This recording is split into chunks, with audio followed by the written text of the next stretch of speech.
Good afternoon, ladies and gentlemen, and thank you and welcome to the True North podcast. As I'll bring in my host, our co-host, OG Cigar Tender, right there. Hello. It's a How are you, great my friend? afternoon. Now, today we all have a great and a special guest and all that, which we're very thankful and want to promote him and all that. We have Arizona Jim, and his father, Jack Schwartz of S&W Cigar Company. Now, without further ado, welcome them aboard. How you Hey, doing, guys. gentlemen? How you Howdy. doing today? Welcome. Good Nice to afternoon. be here. And you said, you know, Scott, you were going. It's afternoon. Remember, it's morning for us here. So for us Well, old timers like me, I'm still trying to knock the cobwebs out. that's okay. Uh, Well, thank you, gentlemen, for joining us and all that today. It's Thanks really for having honored us. to have you guys on. yeah, absolutely. Thanks for inviting us and having us on your show. Oh, absolutely. Now, I'll kick things off. If you guys can give a little bit of a background of who you guys are and what you guys do, I'll start off with Jack. Ah, well, I'm an old man.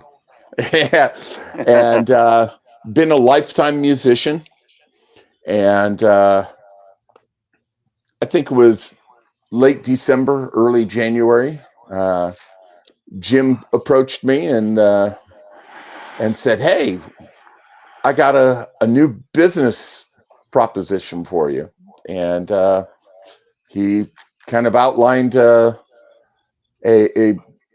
business plan for the cigar company.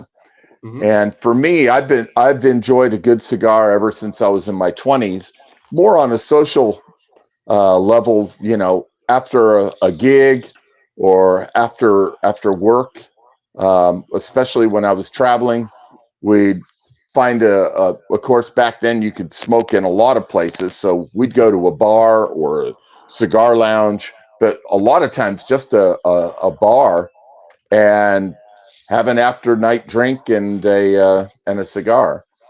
And so this is something close to my heart. And, Jim and I are involved in music together and a lot of other business ventures. So it was a perfect fit. So I'll let him tell you a little bit more about, how everything came about with this. All right. Yeah, so I've been toying around with the idea of approaching a company to do an Arizona Jim cigar, just as kind of like a one-off thing, just to say that I did it and kind of test my feet in the water, so to speak. Hmm. And I ended up meeting through one of the cigar clubs, meeting a guy named Fred Espinal from Espinal Puro Cigars. Okay.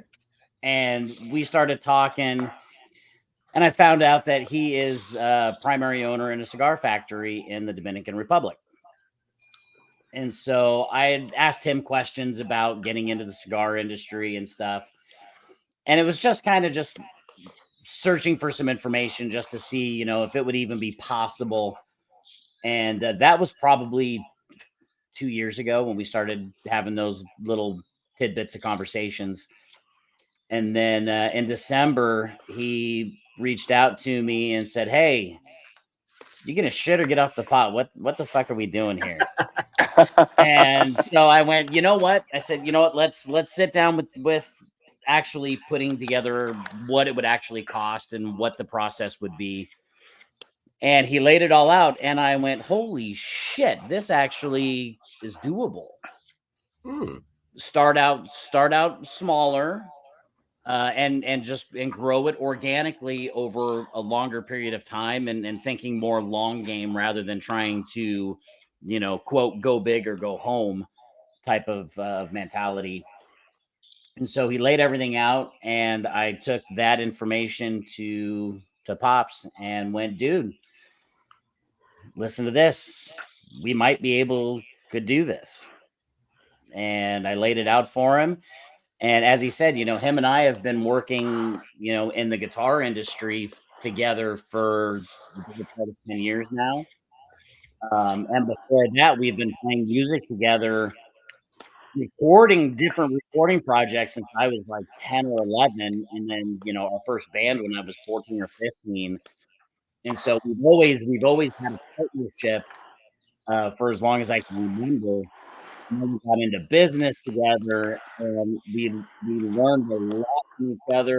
I learned a fuck ton from him, and I knew when I presented him with this idea to do cigars that I knew the bottom line of what he needed to know, what the potential is, and what's the financial investment implication. I presented all that to him, and my big selling point was, being consultants, we help a lot of other companies. We have helped, several other companies to help with their businesses, to help solidify their sales or solidify their production processes, whatever. But it's always been for somebody else's company. Right. This was an opportunity for us to do something where it's him and I straight up 50-50 split, that we can do together for us. And he immediately, without hesitation, went, let's go. Let's Yeah, do it. it was a no-brainer. I mean, the big thing that we talked about, I mean, he had a great business plan from the start. He knows the industry, he knows the product. And so for me, the big thing was, it's got to be something that we both can just absolutely be passionate and uh, have a true love for, something we really believed in. Because I told him, I go, look, I'm not going to go, using old terms, peddling a cigar that I just go, yeah, it's okay. I want something. I go, this would be my every time smoke for the rest of my life, because I love this cigar, and something that we could stand behind, that we could tell other people, you got to smoke this cigar. You won't believe it is, again, using the term we use in a lot of our musical projects. It's uniquely familiar, but it does have a uniqueness to it. It's not just the run of the mill, what you would expect. And we did the same thing with our, Jim did a great job with, the logo design and how we did the band and every aspect of the marketing. And the first thing I said is, well, we got to include guitars because we're both musicians. We're both, recording. And I actually came up with the names of the two cigars in a dream. Oh, wow. And, but it had meaning to it. So when I woke up, I called him and I said, okay, here's the names of the cigars and, and what it means. Yeah, Wow. when we got past the initial conversations of, go no go, and then it like in the same conversation, in the same phone call, we started talking about, branding, imagery, and right from the very get-go, it was right on the same page. I think it was within a week I had the basic idea for, the brand logo, the band idea logo. And then, Fred, you know, really, really, really went above and beyond to really make sure that we had everything done right from the beginning when it comes Mhm. to the product. So when we started talking about the product and we started getting samples in from the factory, Dad and I both, told each other, if it takes 6 months to find the right cigars, it takes six Yep. months. There's no timetable on finding the right cigars that we're going to put our name on. At any point of this business's lifespan, but especially at the very beginning, these cigars have to be cigars that just absolutely knock our socks off. And if it takes 4 months, if it takes 6 months, if it takes 8 months, then that's what it takes. Are Yeah. we okay with that? And we both went, fuck yes, that's Yep. absolutely how it has to be. And I And so, appreciate that. And I get so, excited because I don't mean to cut you, but no, you're I good. get really excited with you both because what people don't realize, the actuality of having a father and son to be able to do it together, Mm-hmm. that means a lot and speaks volumes to a lot of different people that you can do it. And again, I just want to say thank you both. Congratulations to both of you for Thank coming you. in the cigar Thanks, industry. Scott. Yeah, congratulations. Fantastic. Yeah, So let it me just it went ask you from it guys, kind of just went from there.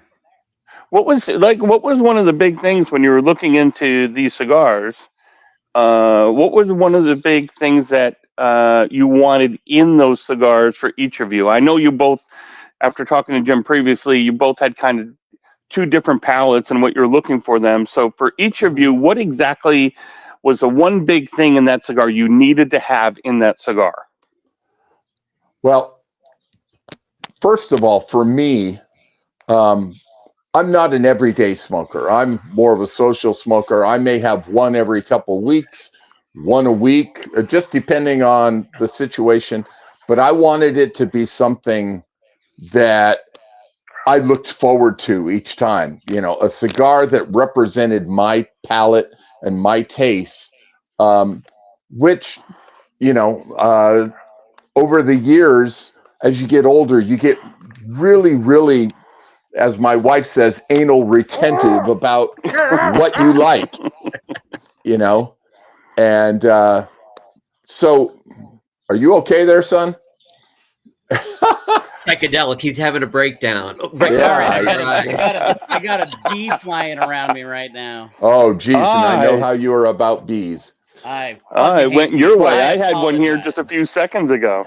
I Wow. Oh. apologize for the interruption. It's It's all But good. okay. bottom line is I wanted something. It's the same thing, and I relate it back to music. I've got very eclectic tastes. I like a lot of dip, but when it comes to what I want to play musically, then it hones down really tightly to a certain, you know, style and sound, and I know exactly what it, you know, the sound that I want to have and the way that I want to play and approach it and present it to other people. And it was the same thing with the cigar.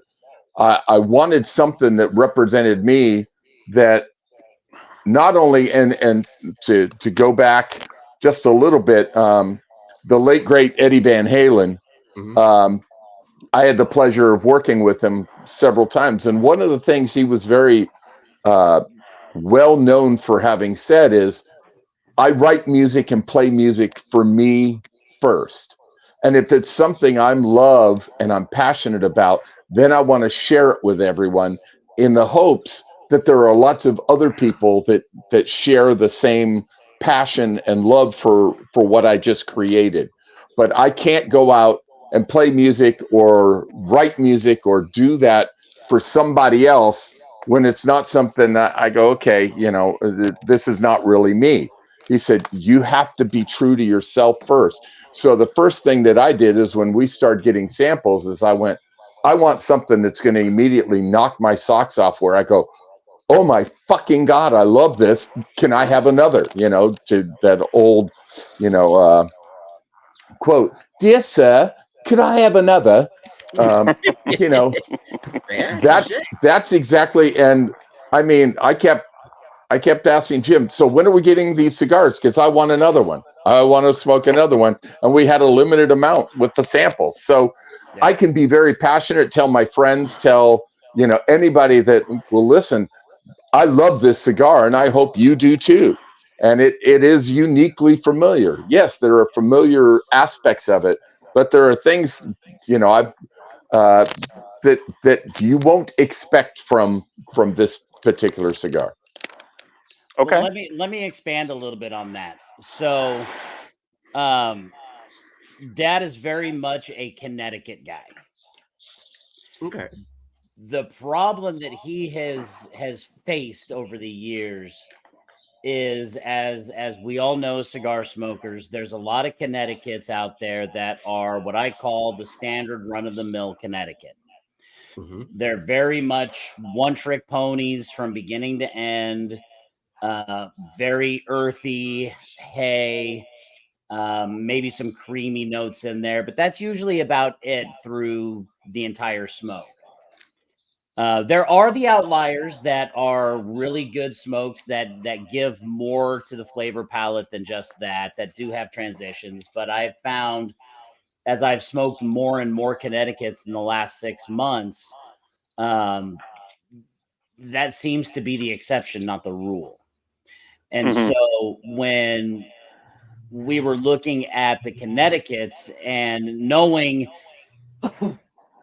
that he has, it's got to be a Connecticut, but it's got to be a more complex, it's got to be more flavorful, it's got to have transitions throughout.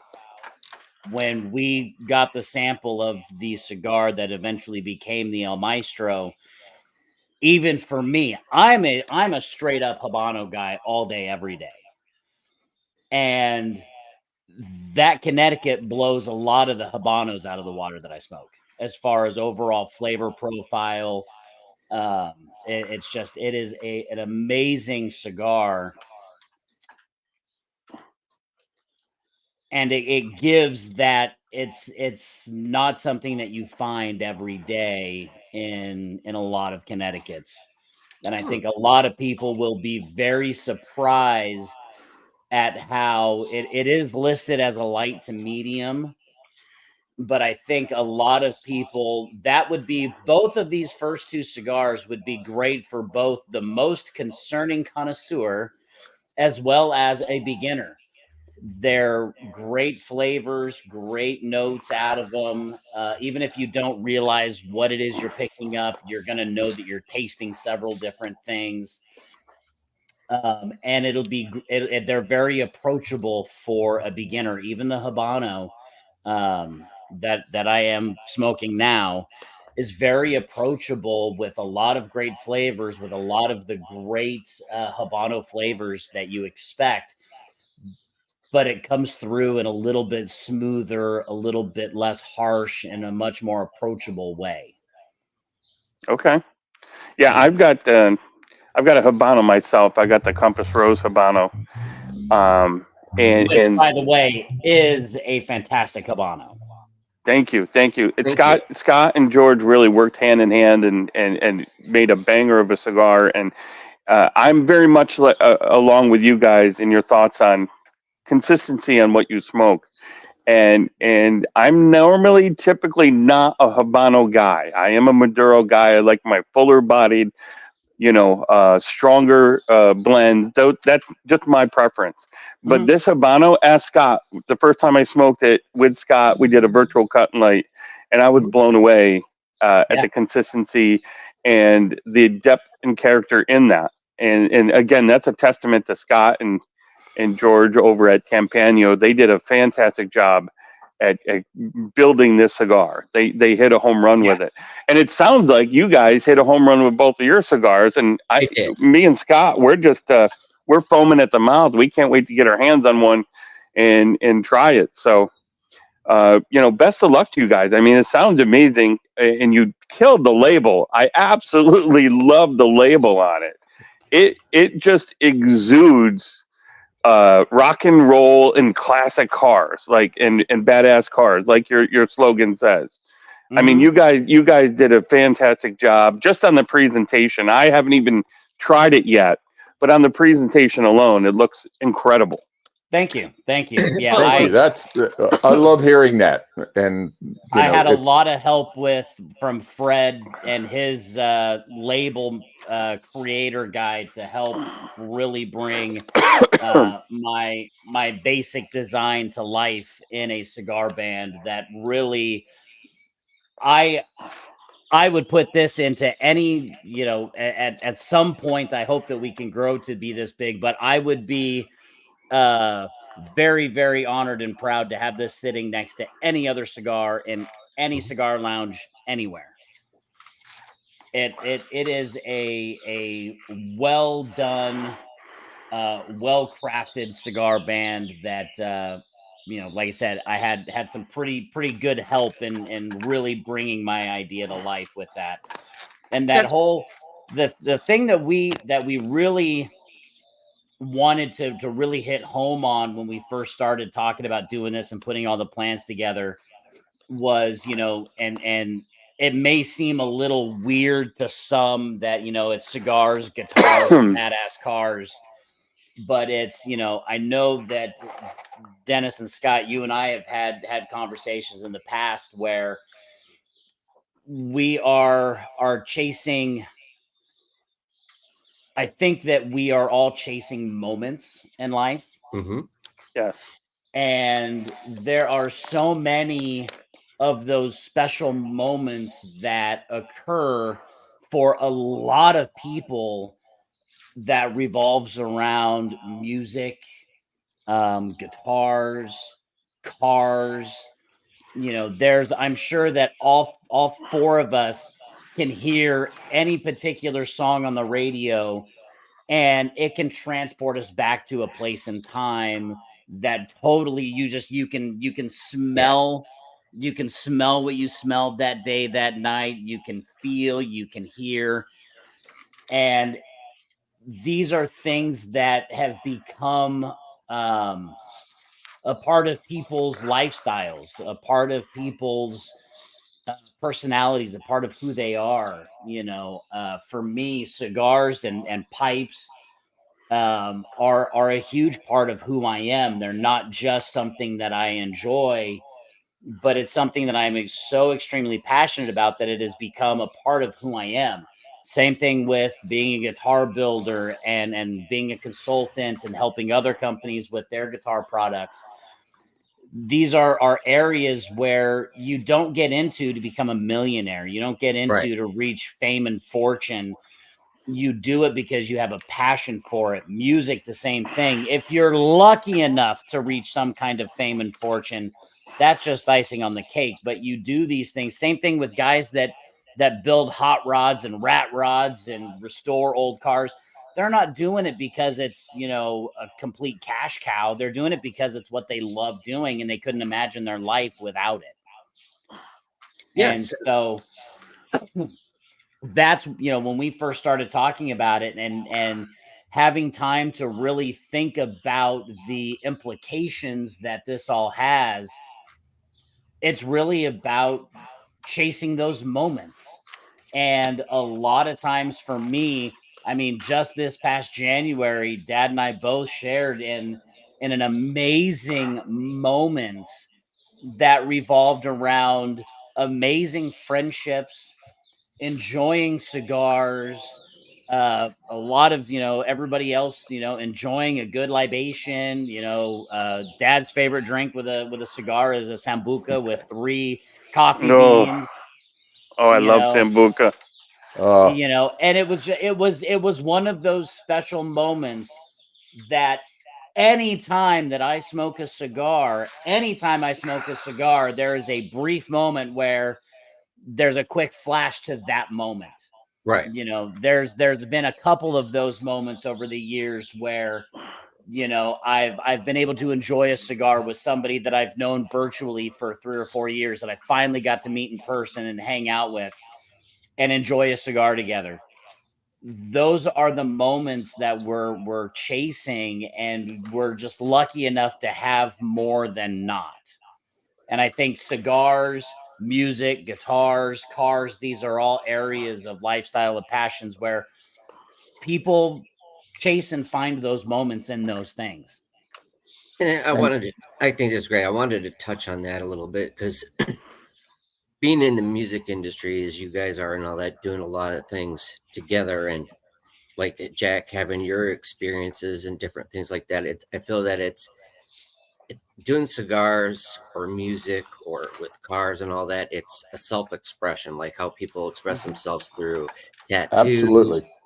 It's trying to get to that calming moment to where you could feel, hey, I'm safe. This is my safe zone right here. This is where I get the time to where I can reflect on different things of where my basically happy place is. Yep. But what is it like being from a consumer to now going on to the other side and being that label? How has that journey been for you guys of coming into that, and Walk us through that process. Well, first of all, if I can just jump in here for a second, talking about the lifestyle and community, um, cars, guitars, and cigars have been a part of my life, like I said, since I was in the 20s. And so it's always been an interaction with other people. And to me, again, Jim and I have recorded several records. I've also, back in my younger days, was a session player and played on a lot of guys, demos or pre-production stuff, and a couple of records too, but and I've gotten to play with, some very big name artists. I've gotten to, either jam with them or play with them. And the thing is, and we got to remember that all these people are also consumers. So at the end of a night of business, to give you an example, I'd be at a music expo. There used to be one, there's a store called Skip's Music in Sacramento, California. Every year they would have this huge music expo over a weekend. And we'd be demonstrating and selling, guitars, and, Fender sent me there as the representative. I do seminars, I do clinics, and a lot of other people working there. And at the end of the night, we'd maybe go to a jam session, we'd go to dinner. And for me, a large number of the times, the majority of the times, it would finally end up after dinner somewhere having a cigar and reflecting on the day and joking about with a bunch of guys. And to me, I don't look at these people as consumers. I don't look at the people that are potentially going to purchase our cigars and enjoy our cigars. To me, it's an extended community. I may not know them personally, but now they are sharing in something that I was passionate about enough to create and put out there. It's the same thing with music. I was on a Instagram live with Jim several weeks ago, and there was a guy from France, and we started talking. He loves one of the CDs that I recorded. Now, I had never met him personally, but when he's listening to that music, we're now sharing in that community of that music. The fact that he's a cigar smoker as well, or a pipe smoker, then just adds to that level of inclusion.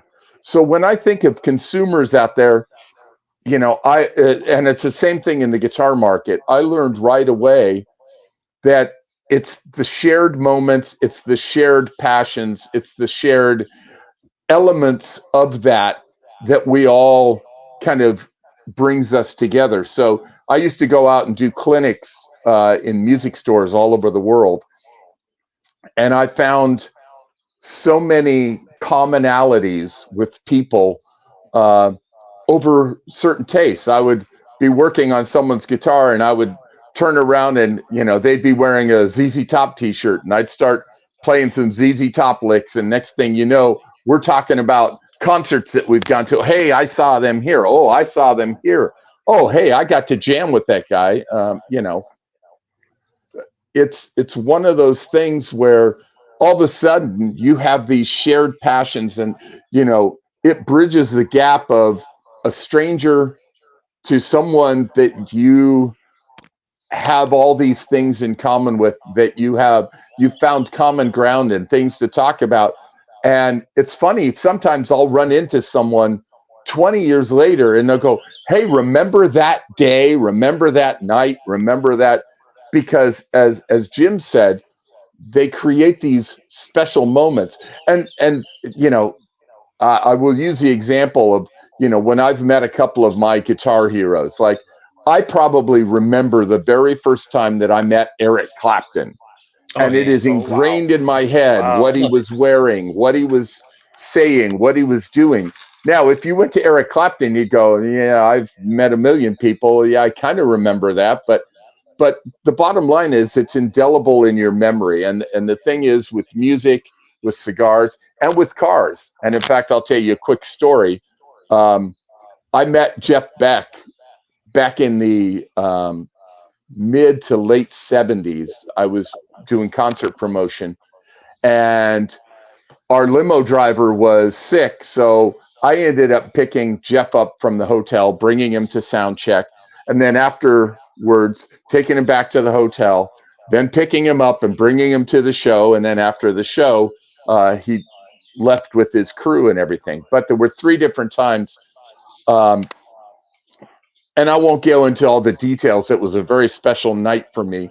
But about 25 years later, I was in Brighton, England, and a buddy of mine who's a writer for a very well-known uh, music magazine in the UK said, "Hey, Jeff Beck is playing in Brighton. Do you want to go see him?" I went, "Sure." And he goes, "I'm going to interview him afterwards. You can meet him." And I said, "Well, I've actually met Jeff many times, but he won't remember me because it's just a fleeting moment. He meets thousands of people, all the time." So, Mm-hmm. so the show was amazing. After the show, we went backstage, and he came out from the dressing room after a bit of time, and he looked at me and he said, "Hey, mate, you really look familiar." And I said, "Okay." And he says, "But I don't remember." Now, during this first meeting, what I didn't tell you is that I was driving him in my 65 Mustang. And on our way to the show, Jeff said, "Can I drive?" And I went, "We drive on the other side of the road." At that time, I didn't know that he was a hot rod and car enthusiast. Okay. But, and it was what they call a Lake Placid blue metallic car. And so finally I said, "Okay, there's a back road. We can go to the hotel where you can kind of, open it up and drive it. And there's not a whole lot of traffic and it's later at night." So I let him drive the car. Well, here it is 25 years later, and he's talking to us. He's not yet started the interview and everything. And he looks at me and he goes, "I can't place it. You look so familiar." And I said, "Yeah, well, we met years ago, 25 years ago." And I said, "And we've met over the years at other shows." And he goes, "No, that's not it." And then all of a sudden, it was like a light bulb went off, and he goes, "65 Mustang. You're the bloke with the 65 Mustang." And to him, that moment in time that he remembered had nothing to do with me or the guitars or the guitar business, had everything to do. It was one of his earlier times. He later told me, he said it was one of the first 65 Mustangs he had the opportunity to drive, and especially in the States. And so it left that indelible mark on his memory. So for me, the interaction between cigars, cars, guitars has been a part of the pattern of the cloth that makes up my life. So when you talk about consumers, I don't think about them as consumers. I think them as part of this extended community of people that share the same passions. And I'm excited for them to share that, and hoping that one of them has that moment. They go, "Oh, I remember the first time I had that cigar." And maybe they're listening to one of my songs or listening to, other songs. But it's that interaction. That's what makes it for me. That's what drives me, especially at this stage in my life. You know, it's all about the passion and not growing the company as much just for it's not a gee, we want to be this big financial. No, we want to share what we've been able to create, whether that's the branding or the message of the music and the cars and the interaction, but it's that lifestyle in that community and getting to share that with them. And that's the consumer, is the person that's consuming the music, that's consuming, smoking the cigar, that's consuming, buying, or driving that amazing car. And so that's what it is for me. I love That's that. awesome. My answer is much more simplistic. I'm a consumer first. I was an enjoyer of cigars before ever imagining being in the industry of cigars. And so it's not very difficult for me. It has not been very difficult for me to make an adjustment, because at the end of the day, I still think like a consumer. There are still things from a consumer that I have to have. You know what I mean? Hmm. So, like when it comes to pricing, I know that we're a business and we're not a charity case. We're not, looking to give away cigars, but I also can't overcharge for what I truly feel the value is of our cigars. And because there is a point where, okay, yeah, we could charge X, and a lot of people probably wouldn't balk at it and people would buy them, but how many people would not buy them because it's priced at a higher price point? And so I always try to think of what is the consumer's uh uh what does it look like through the consumer's eyes? And then I'm a consumer. So if I went to a store or I went to an online place and I saw these cigars and I saw what they were, so that's, like I said, it's I'm a And I consumer first. And I take that from I take that from what my dad used to always say when he was working at Fender, and he was back in, the 80s and 90s, he was dressed like an 80s rock star, like all the Hmm. time. That was who he was. And he, I still people have would, the hair. yeah. Love And it, and love and you it. My and you father, never, my stepdad does. even later in the later years of Fender, I mean, you never were like a suit and tie guy. You were never a No. doctors and polo shirt guy. Oh God, no. Um, and so, but I remember hearing stories of, the bigwig Bill Schultz, asking him stuff about this or that and the other, and or other people going, how come you don't dress, more business wise? I'm a guitar player first. So yeah. everything, I remember hearing stories of him telling people that everything that I do and every decision that I try to make is based upon being a guitar player first. When it comes to the product, when it comes to the quality, when it comes to all of these different things, how we treat the dealers, how we treat the customers in customer service, consumer relations. As a guitar player, how do I want to be treated when I have to make that call? And that has always resonated with me on every level of business. How would I want to be treated as a consumer? What would I perceive that value add to be? Is it a high quality? Is it something that, as a cigar smoker that I will smoke every day, is it of a high quality that I am proud of? As a consumer, that goes a long way.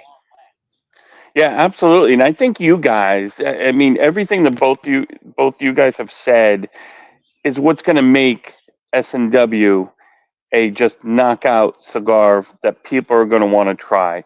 Bringing those two different mentalities into it really congels and really conducive, and is going to go a long way to promoting your product. Those mentalities are huge, and that's incredible. Like I said, listen, you guys both nailed it on the head. It's about living in moments, and I've shared this moment with both of you guys. And Jack, I'll share it with you real quickly. It's a long story, but I'll give you the cliff notes.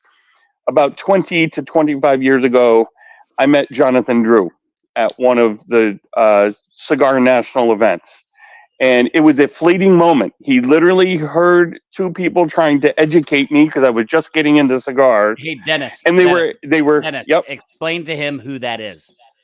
So Jonathan Drew is the head of Drew Estate. States. Yeah. He's one of the, so Jonathan and his brother started Drew Estate Cigars out of New York City, out of the Bronx, and it's just ballooned over the years to probably one of the top 10 cigar companies in the world right now.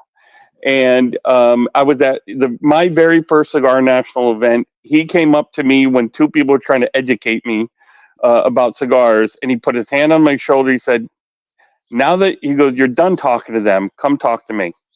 And he put his arm on my shoulder, he walked me over, he re-educated me in about 5 minutes. That's all he had time for, and went on his way. So I thought that was it. I thought it was a great moment. I didn't know who he was from anybody. My buddies were in awe. They couldn't believe who I was talking to. And flash forward 25 years later, I happened to go to one of his meet and greets, Jonathan Drew's meet and greets down in Pennsylvania. I'm about 5 to 10 people deep in line to get his autograph and shake his hand. And he sees me and he says, "I know you. Where do I know you from?" And he pulls me to the head of the line, and we talked for about 10 or 15 minutes. And he remembered that day. He didn't remember my name, but he remembered that moment. And I was just blown away. Of the thousands of people he meets, yearly, he remembers me from 20 years ago. I was just blown away. I couldn't believe it. I could not believe it. But that's a testament to what you guys are saying. That was my point on this story. Was it's a testament. It's about moments, and everything that you guys and this company are projecting is exactly it. It's about moments in time. It's about a cigar that brings you there, a car that brings you there, music that brings you there, and people of all backgrounds. Jonathan Drew, of all people, remembered me. I couldn't believe it. I'm nobody. I'm just a consumer. And he picked me out of a crowd and remembered me. And I was just baffled and a little bit awestruck that he remembered me and humbled by it. So I agree with you guys, is my long-winded point to this. You guys nailed it right on the head. And I really do see big things for S&W. Really big things coming. I appreciate that. Thank you. But being honest, the goal was never, and still is never, look, we know we need it to be profitable. We'd like to see it grow, but we don't have aspirations of being some huge cigar company or anything like that. We want to grow organically, add a few more cigars, but each time that we add a cigar, each time that we grow, we want it to be for the right reasons. We want it to be,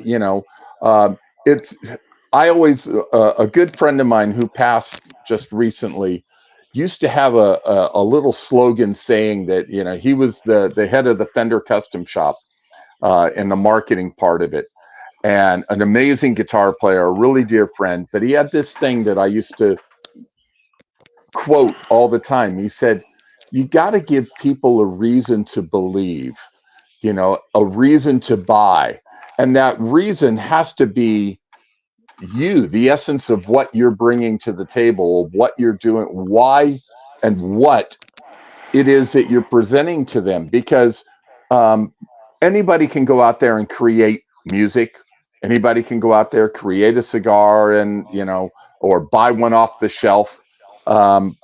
It's creating something that's uniquely yourself and part of you, and then allowing other people to enjoy that. I use the quote all the time. There's a burger company. I know you don't have them on the East Coast, but they are probably the most popular burger place on the West Coast, and it's called In-N-Out Burger. And the thing that I love about them is, unlike all the other burger companies out there, they don't do chicken sandwiches, they don't do fish sandwiches, they don't do salads, they don't do all they do is burgers in a lot of different ways. The thing is, you can go out, a Big Mac now will cost you $7.50 or whatever. An In-N-Out burger that is made fresh right in front of you to your particular specifications of, whatever you want on it, a pickle, lettuce, tomato. Yesterday I said, hold the spread, can you add mustard and a little bit of ketchup? And I want grilled onions. The point is, they're doing that, and they only charge $5.50 for their burger. There was a line of 30 cars on a Friday night constantly. I mean, as we were moving up in the line, that backfill, it's just constant. And the reason is because they are providing something at a high value that they believe in, so much so that they're not doing anything else. They're just doing this. They believe in it so much. And the price, you go, I can't believe I'm getting this for this price. For my wife and I last night, we went through the drive through and ate in our car, and it was fucking amazing. We paid $13 for our dinner. That was it, for two double burgers and some fries. And Wow. you know, you can't get a Big Mac meal for $13, you know. I can't even get a And double cheeseburger at McDonald's Nope. for like that. Nope. It's exactly. costing me 20 something 1850 in New York. Yeah. 1850. So the point that and how it relates to this is, Jim's absolutely right. We wanted first and foremost, these are cigars that represent us, that we believe in. And we all look at it from, we're a consumer and we want to enjoy it first. We then want to put it at a price point. We have to make some money to reinvest into it to grow the business. But we're not going to be greedy and go, okay, well, this is a boutique high premium cigar, and so we're going to, put it at a price that makes it out of reach for the guys that we specifically want to enjoy our cigars. So we had to find where is that sales point that makes sense. The guy goes, wow, I can't believe the value. We've given him a reason to believe in what we're doing. And that's when it comes down to it. If they buy one cigar from us and go, oh my God, that was one of the most amazing smokes, or they buy 10 or 20 or 30 or whatever, and it becomes their regular smoke. That's not the point. The point is that they get the experience and that moment, and they get to enjoy that and share it with us, because now they've shared that with us. Well, Right on, and right and on. like you said, OG, is the fact that there's how many different cigars to choose from? Thousands. Countless, Tens of countless. thousands, probably. Yeah, countless. There's probably a couple hundred small cigar companies that we don't even know about.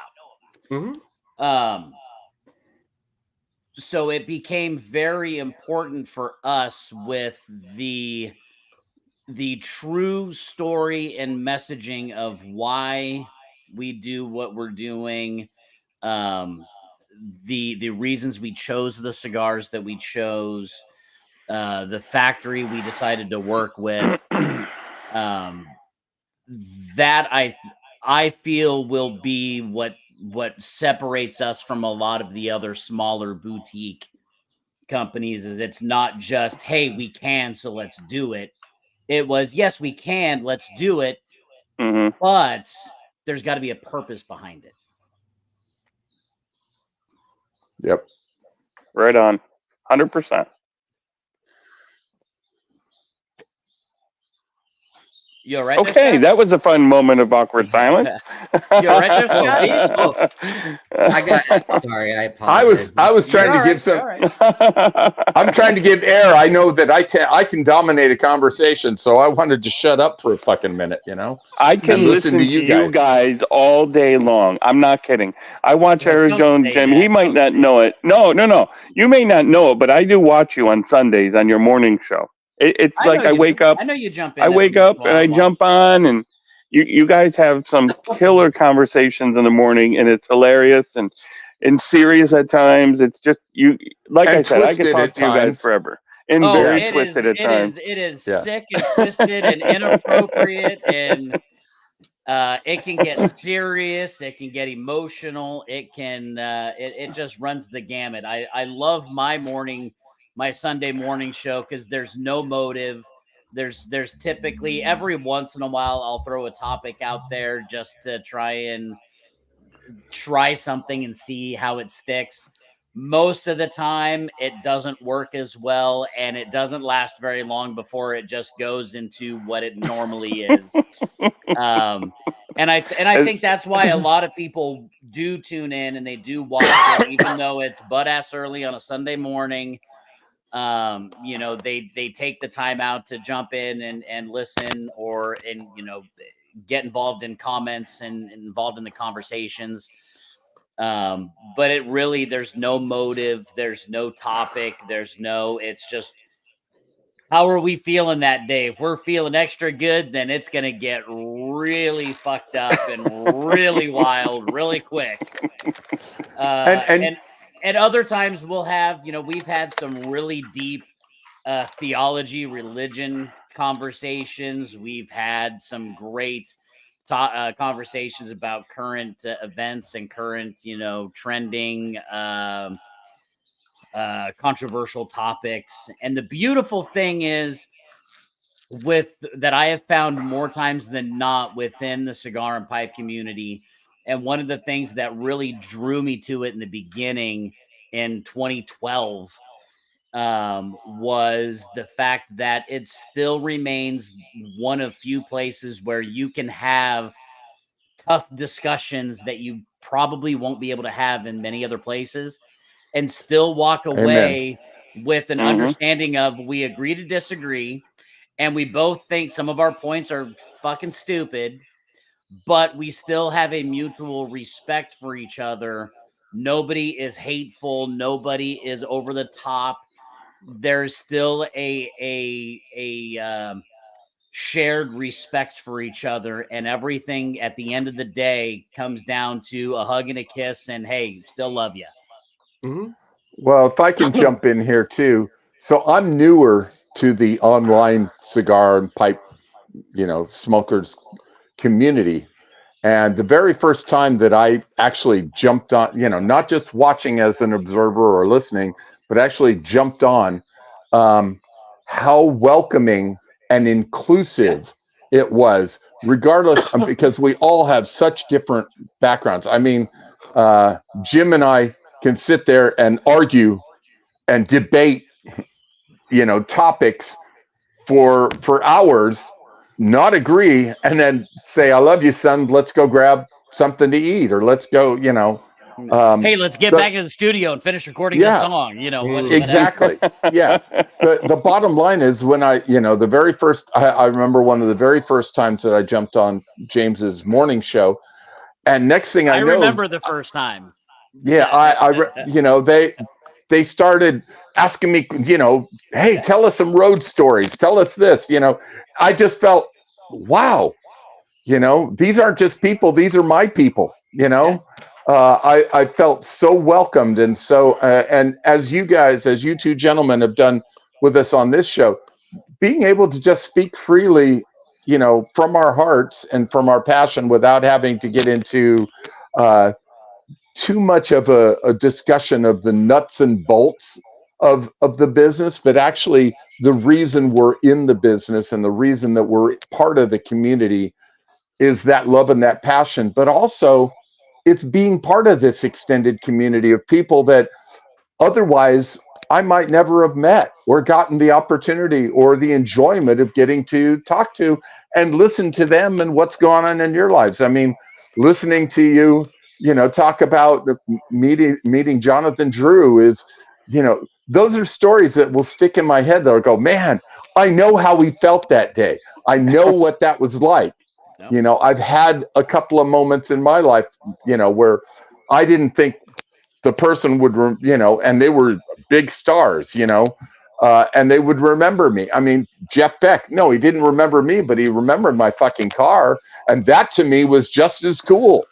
But the point is that through this community, through the cigars that we're doing, I'm getting to meet people and talk to people that otherwise I may not have had the opportunity. And like James said, the thing that is so, for me, because I still look back at, like, in the 60s growing up as a kid, where you didn't have to think about locking your door. You didn't have to think about, I would ride my bicycle until 7:00 at night, 30 miles away. And my mom wasn't worried about, oh my God, is something going to happen to my kid? I was free to roam and go visit friends, and it was a different time. But the bottom line is that I have that same comfort and security talking in the cigars community, the online community, in person. As soon as we start talking, there's this mutual love and passion that breaks down all of those barriers that unfortunately over time have been set up for people, you know. And so Agreed. for me, you know, I'm in my 70s now, and for me to get to enjoy that has been such an added bonus that I never expected to experience. I really didn't. It's amazing. The cigar community is amazing. I've said this to Scott and to Jim oodles of times. I was an introvert years ago before I went to CI, which was accidental, by the way. I went with three buddies who I was a fill-in. I would just somebody bought a ticket, couldn't go, so I took it, and then boom, I would have never been. If someone said you're going to be talking to people you don't know and blah blah blah, I would have been like, you're out of your mind. I have such a small I have such a small circle, and back then, and I didn't talk to anybody really. I just, went and did my job or whatever, and I didn't interact with a lot of people. But cigars are what brought me out of that shell and really transformed me from being an introvert to being on a podcast. That would be something I would have said, you're out of your mind if you think I'm ever going to be on a podcast, let alone co-host it. You're nuts. And now look at us.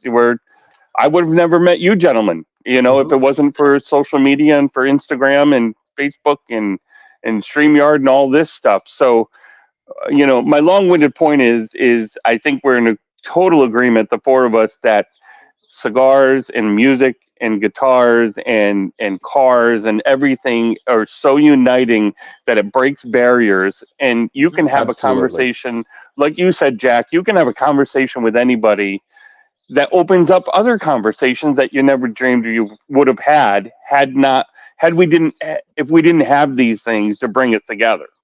Yeah. Well, and I think it's one of the really redeeming factors about social media in general. There are so many bad things there, but the opportunity to talk to people and hear real life story, life changing feelings and why they feel that way, how it's affected their life, why they're passionate about certain things. It's not done under a cloud of anonymity. It's right there to your face, talking about things that you love and you're passionate about, and being inclusive rather than exclusive. And to me,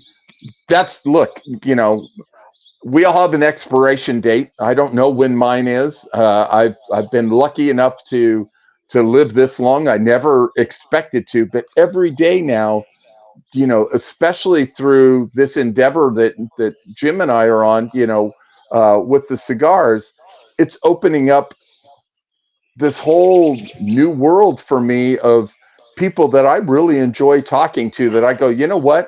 If this guy were in my hometown, I'd go, hey, let's go grab a meal and then let's go find some place to sit down, have a cigar, and shoot the shit until the cows come home. It's and that's it. It, like being on your show today. I'm not going, okay, gee, how much longer do we have for this interview? No, it's just friends, new friends, talking about things that we give a shit about, things that impact our lives in a positive way. There are so many things in our lives today that impact us in a negative way, that getting the opportunity to have something that's so positive, and being able to, I come from a European family, when I was young, my dad would come in, he'd, kiss me goodnight every night, most men didn't do that. He was a hugger.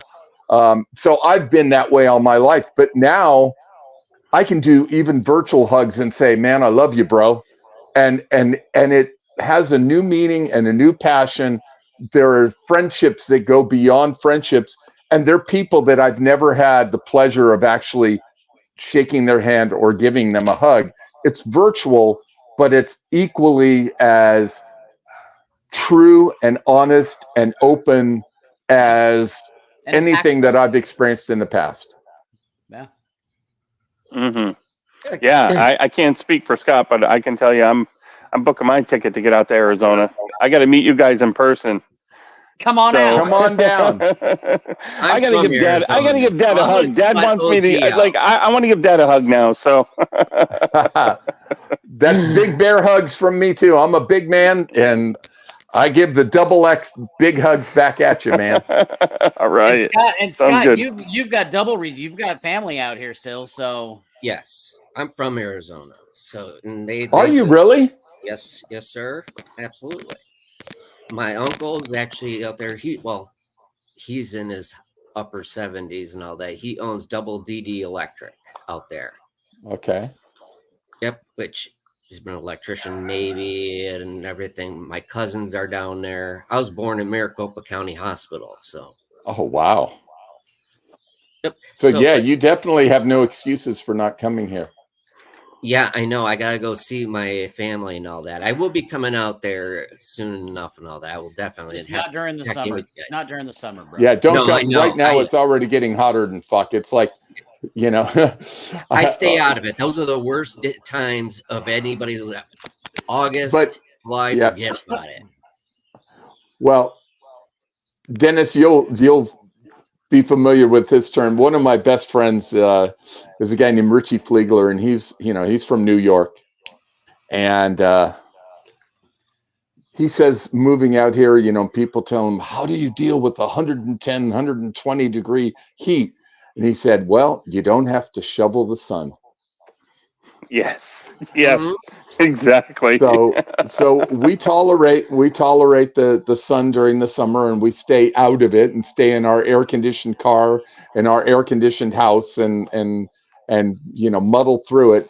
But we don't have to shovel the sun. And when we have our fall and winter and spring that are all kind of merging into one now, um, it's beautiful weather. It's cool, and it makes it worth it. So look, I feel bad for all the people in the Midwest right now that are going through all the tornadoes and hmm and the horrible things that are hmm going on there.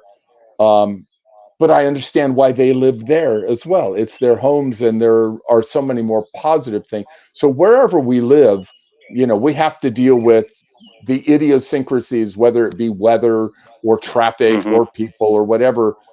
Home is home. You know, Mhm. uh, I've been in Arizona now for over 30 years, and can't imagine 31 living anywhere years, else. dude. Yeah, 31 years. 31 fucking years you guys have been here Yeah. now. I had a brief stint in Scottsdale. I was staying out in Scottsdale with a friend for just to get out of New York for a little while. But a little while turned into 6 months or 8 months or something like that. And listen, the heat didn't bother me because it's a completely different type of heat than Oh here in yeah. New York. Oh, Right. The heat in New York is humid. You can't breathe. It's just really uncomfortable. Out there, you need to remind yourself to drink water. Like Yep. you have to drink that water out there because it's I wouldn't even call it an intense heat. It's really not. It's a surprising heat. It sneaks up on you. My limited experience out there, but Scottsdale was beautiful. I know where Scott's talking about, Maricopa County. I was out there back when that tent encampment. I don't know if they still have it there. The jail had it Yeah. outside No, they tents do that not. No, they Did they that get don't. was rid of Yeah, I torn Tent down. know. City? didn't I like saw Tent City. I walked by it, not in person. I was not a resident there, but I did. I did. I want to be clear. I did not visit that establishment. I walked by it and thought, there is not a single prisoner crossing that invisible line to get up near that fence. There's not. Like, I'm thinking, New York State, hell, they climb walls. You might have seen the news last year where they broke out of Escapes, out yeah. of the prison. They escaped out of prison, but nobody did that in that tent city. Nobody attempted it. Sheriff But was a devil, man. but Scott, my point is, I had a blast in Scottsdale. A friend of mine was in the Air Force. He was at the air base there, and I had a fantastic time. And Scottsdale is beautiful. And but I Yeah, got to it's get home back for out to me. Arizona. I'm thinking October-ish. I'm going to make a trip out to see y'all because it's been way too long since I've been to Arizona. So I'm going to get out and see you guys in person. We would Come on love to out, see. buddy. Yeah, We'd I love to see you and definitely hang out. oh, Love yeah. to, love to, Both, absolutely. both y'all. Oh, I will Yeah. definitely be coming out because I got to go check up on my uncle anyway because he's getting up there in age and make sure that he's okay. Yep. Because they changed the area codes a little bit differently now. Yeah. See, that's the thing. I lost contact with him because I don't know the new area code. Well, they're the same area codes. They've just broken them down into different different sections and just convoluted it a little bit. But What's Scottsdale and Tempe, if you don't mind me asking? 480. It's 480. 480. Okay. Yeah, but if you got a cell phone and you lived somewhere where it was 602, that's 60. So my wife's prefix on her cell phone is 602 and mine is 480. So just depends on where you bought the phone and what area you were in when you bought it. Well, his was 602, so it's Yeah. 480. It could be, Yeah, or he might, if it's a cell phone, he might have retained the 602. Well, They I didn't tried really calling the 602 and it didn't answer, which normally it Yeah, used so to here, answer all the time. so here it's 480, 602, and 623. Yeah, 623 is west 623 is the side. new one, but that's the west Yeah. side. Yep. That's Sun City and Peoria and Glendale and those areas. But well, again, my father, he lives over there. He's over in Glendale and that. Okay. And So depending on where you bought your phone and when you bought your phone, and and if it's no longer like the home phones where they automatically assign you that Well, and you can that even area code. and you can even like now you can get a cell phone if you live in Arizona but you want a San Diego, you can get a 619 prefix. Yep. Yeah. My cell phone's prefix is 838, and I'm in the 518 area code, but my cell phone is 838. Yep. But I had a similar story and all that. I resonate with Jack a lot with what you were talking about because when I came in the industry and all that, I'm a shareholder of Armed Forces Brewing Company, so got to go out to Rally Point with them and all that. It was really, really fantastic. But I also had my cigars. Well, I love ZZ Top. I've always had. Billy Gibbons was like my freaking superstar right there. Oh, I could tell you some Billy stories, the rubber and the Billy stories. You need to tell the ultimate. Well, hold on. Once he's done. Yeah, because the exciting part was, I don't know if you're familiar with Tim Montana. No, I'm not. Tim Montana is really best friends with Billy Gibbons. He opens up for ZZ Top now. Okay. So he goes wherever ZZ Top goes. But his name's Tim Montana. He was doing the band and all that out there, which, hey, he was really freaking good because that was the first time I ever heard of him. But for him, after everyone was said and done, I talked to him and all that. He goes, "You have a cigar?" And I said, "Yeah, I'd like you to try it." He goes, "Okay, hold on. You stay right there." The whole entire freaking, everything was done. They packed everything up. They were tearing down the stage and everything like that. This man, he goes, "I'm going on a tank ride. I'll be right back." Made it a point to come over. That was my very first podcast because I was scared to death of it. I didn't like talking to different people, especially being on a camera, because it's different when you're just having a one-on-one conversation. Yep. Mm-hmm. But we sat down and he goes, "You need to put this on, just start rolling." He made it very easy, but it was though at that moment that I'll always remember that he didn't have to do all that. Put me in contact, all types of different things, but he made the time for me, which he didn't have to. My wife has cancer and all that, so plus I have a 501c nonprofit. He goes, "What you're doing, we stand behind that. So anything you need, I mean, the friendships that you build off of it, the stories, the memories, and that's why I'm in the cigar industry. It's, to be honest with you, my 501c is more important to me than the cigars. The cigars are just a bonus. I have fun doing it. I enjoy it. But giving back to the community and helping people, that's the business that I'm in. Is sharing those. It's all about that old school vibes of what type of experience did you have? Yep.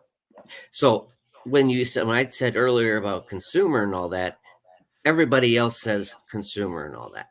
Yes, I'm on that side, but I agree with you as far as extension. 100%. That's who I am. That's where the compass rose. It's an extended family. So wherever you take part in, whatever you get from me, or you're part of the True North Foundation, you're part of our family. And that's what I want people to remember, is making a Well, difference. that's the most important part. The So, memories. yeah. So can I ask you something? And I hope I'm not getting too personal. We've just met. How's your wife doing with her cancer? Very, very tough. It's I'm. it's she has breast and ovarian cancer, so she's got double nut, and Oh, that's why, the compass rose, me being in the Navy, like your son, that, and traveled all around the world. That's where, the compass rose. But then I look at the side story is she's a Sunday school teacher. No matter how sick this woman is, she gets up. She always makes sure she's at church to teach those kids. Right there, that's my idol. She is my rose. I am her compass. Where it's like the yin and yang, where you complete each other. I have I PTSD. understand I that. have a seizure disorder. I have a traumatic brain injury. That's why I pause for a minute, because I get off. Cigars are therapy for me. It really is. Just like I play guitar and music. No, I'm not good, but I can get by with it. Doesn't matter. But that's Doesn't it's matter. my Do own you enjoy therapy. it? Yeah, Yeah. If you that's enjoy what it. I. Well, the reason I asked you about your wife's cancer is I'm a cancer survivor and fight cancer. I just last year had to go through extended radiation again for stage 3 cancer, and so um, the cancer fight is near and dear to my heart. And I've had the pleasure of getting to speak to a lot of other people dealing with cancer and surviving. In fact, after I finished my last radiation treatment, I actually did a testimonial video about the experience and what it's like. And it's an everyday fight. I mean, I just 2 weeks ago had an MRI and they found a bunch of spots, and I had to visit my oncologist and go, is this something I need to worry about? Is it, do we need to treat it? It's a constant thing now, Mm-hmm. like I said, I feel very blessed. I've made it into my 70s. I've had a lot of dear friends. One of the things they say is as you get older, your circle of friends starts diminishing, of longtime friends especially, as you lose them. And it's really tough, many Mm-hmm. of them to cancer. And Mm-hmm. so I just want to send you, love and best wishes to your wife, that, that she's continually able to fight it, because, and I understand what you mean, guitars for me. So one of my rituals is turning ESP. I'm a big basketball fan. So like last night, I turned it on the Denver Nuggets playing the Minnesota Timberwolves, and I turn the sound down, and I have my guitar in my hand, and I'm playing guitar. Like you, it's a therapy. There are a lot of guitar. I consider myself a top guitar player, but Mhm. there's so many that are better and so many that are worse. So it doesn't matter. What matters the most to me is my connection to the instrument, and it's the same thing with a cigar. They capture moments, and they Mm-hmm. they are my, you know, I can and decompress and enjoy my the comp what I don't smoke cigars Mm-hmm. usually by myself. I like smoking them with other people, and it's Mm-hmm. this wrap around, and everybody gives each other a big group hug, Yep. only through the cigars. So Mm-hmm. um kudos to you, and many blessings for the stuff that you're doing and what you're going through. We all have our crosses that we have to bear, so to Mm-hmm. speak, but it's how we go through our day, and how we interact with people, and how we treat people, and with the respect and the courtesy and the understanding we are not walking in their shoes, and so you have to understand and respect that first and foremost, beyond everything else. So not to get real, serious on everything. Yeah. But, No, I had to tell you Yeah, that. Jim, Go ahead, Jim, we've please. got another thing in common, Jim. My father's got neuroendocrine cancer, and recently he had a test completed a couple weeks ago, and they found out it had spread to his bone. So from a Oh, family perspective, I think the four of us have something in the common. Cancer affects our lives, and my dad is doing great. Like he's responding well to the treatments, and he's having very minimal effects from his cancer treatment, and staying positive. And that's a big thing, is helping my dad keep you positive have about to. it. And he's just a trooper. So from a family member, and Jim can attest to this, it's tough to sit back or stand back on the sidelines, and see your loved one going through it. But I think our biggest job as a family member is just to be strong and help encourage them and support them in any way we can. And my hats off to you, Jack. My thoughts and prayers are with you as well as you fight your battle. I And appreciate that. Scott knows Laura is always on my mind as well. And I wish you guys nothing but the best. And like I said, prayers and Every thing blessings day's that a to good has both of you guys. the every thing day's that a good has day. been the thing that has been amazing and makes it, because whether he fucking likes it or not, I don't sit on the sidelines. um he is absolutely 1,000% my best friend. Hmm. And And vice versa. And I didn't mean sidelines in the sense I since don't get involved. I no, mean, I understand. you can only do so much though, and you try to do what we can do to be supportive and be there for them. The thing that has made it much easier, I think, for me, as well as for my mom, a large part of the time. Now he's a total fucking pain in the ass, No, who, me? but Oh, come on. Fuck you. I'm sure there's more days than not when my mom wants to just smack the living dog shit out of him. That's 23 of But the 24 hours. exactly, it's only when she's sleeping that she doesn't want to. Oh, she But dreams about it. yeah. But in all seriousness, he has been so openly positive. I know that he has had days where the realization, bordering on what I call the funk, sliding into a little bit of depression, occurs. But overall, for the most part, even on those days, he does what we call the fake it till you make it. Yes.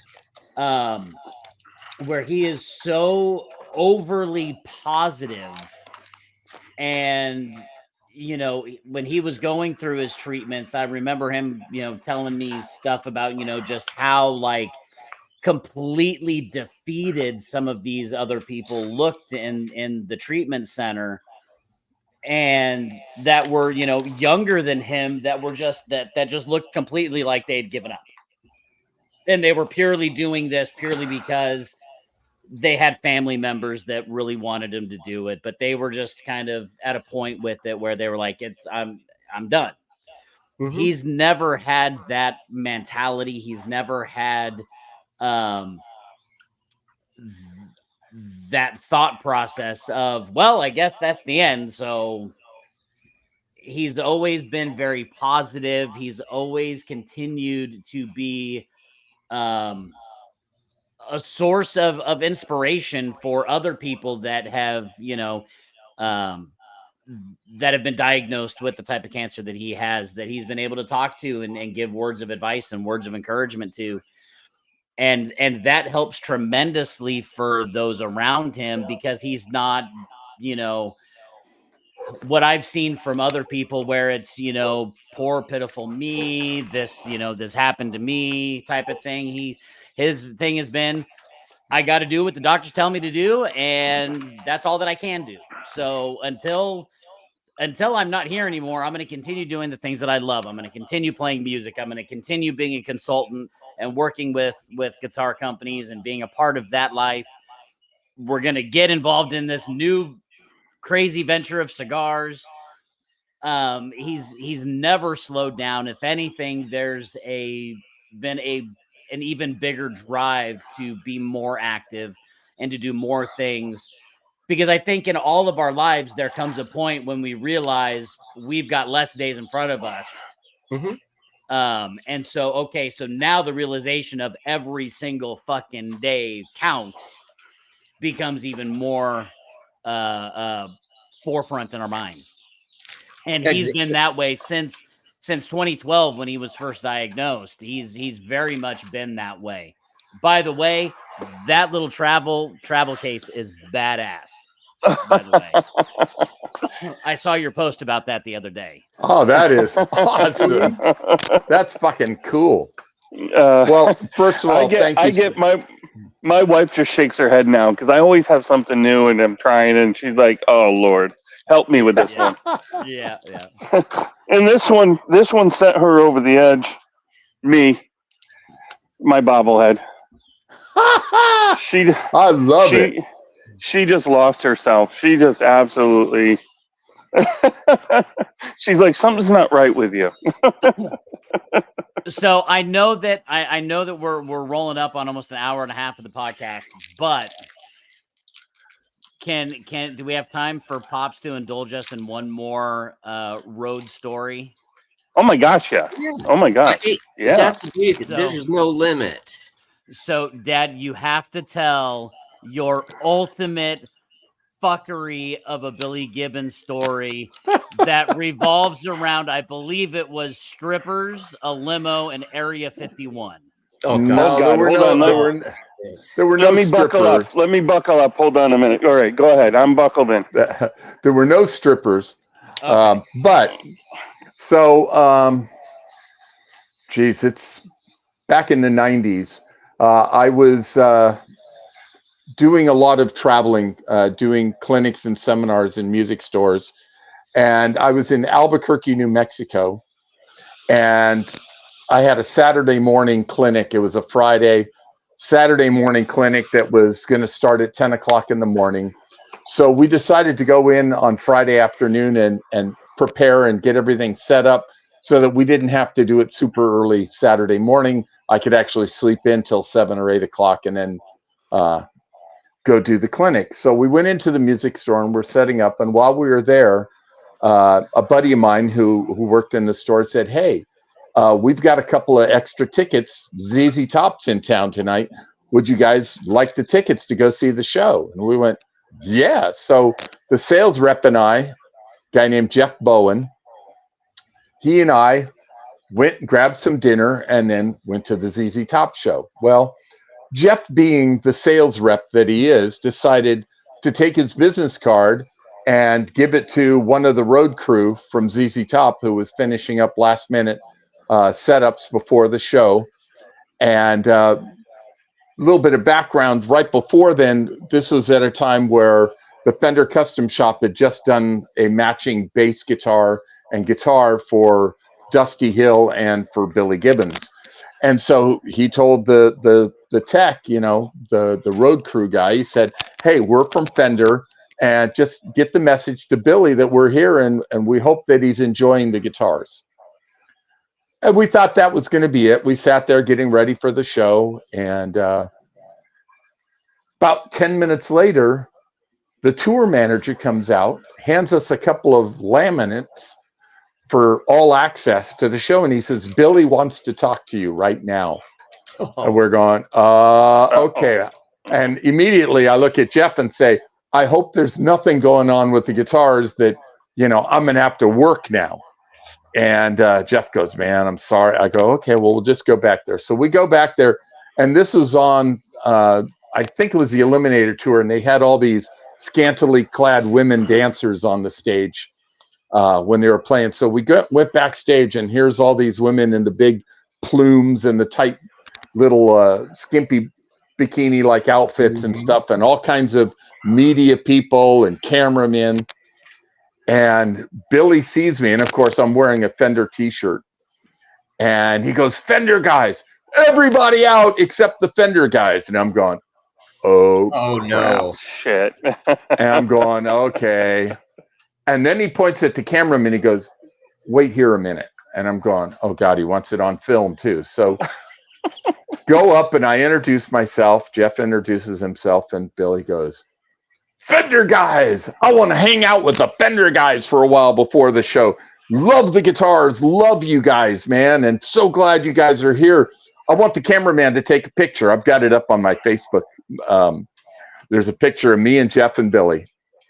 And he goes, "Man." And so we just started talking guitars. And I want to say a half hour of talking. And then he goes, "Okay, got to get rid of the show.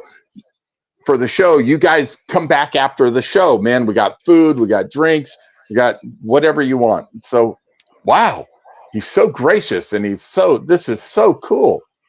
So we enjoy the show. We go backstage. It's now, I want to say close to 12 o'clock at night. And I'm going, "Jeff, look, we can't stay too long.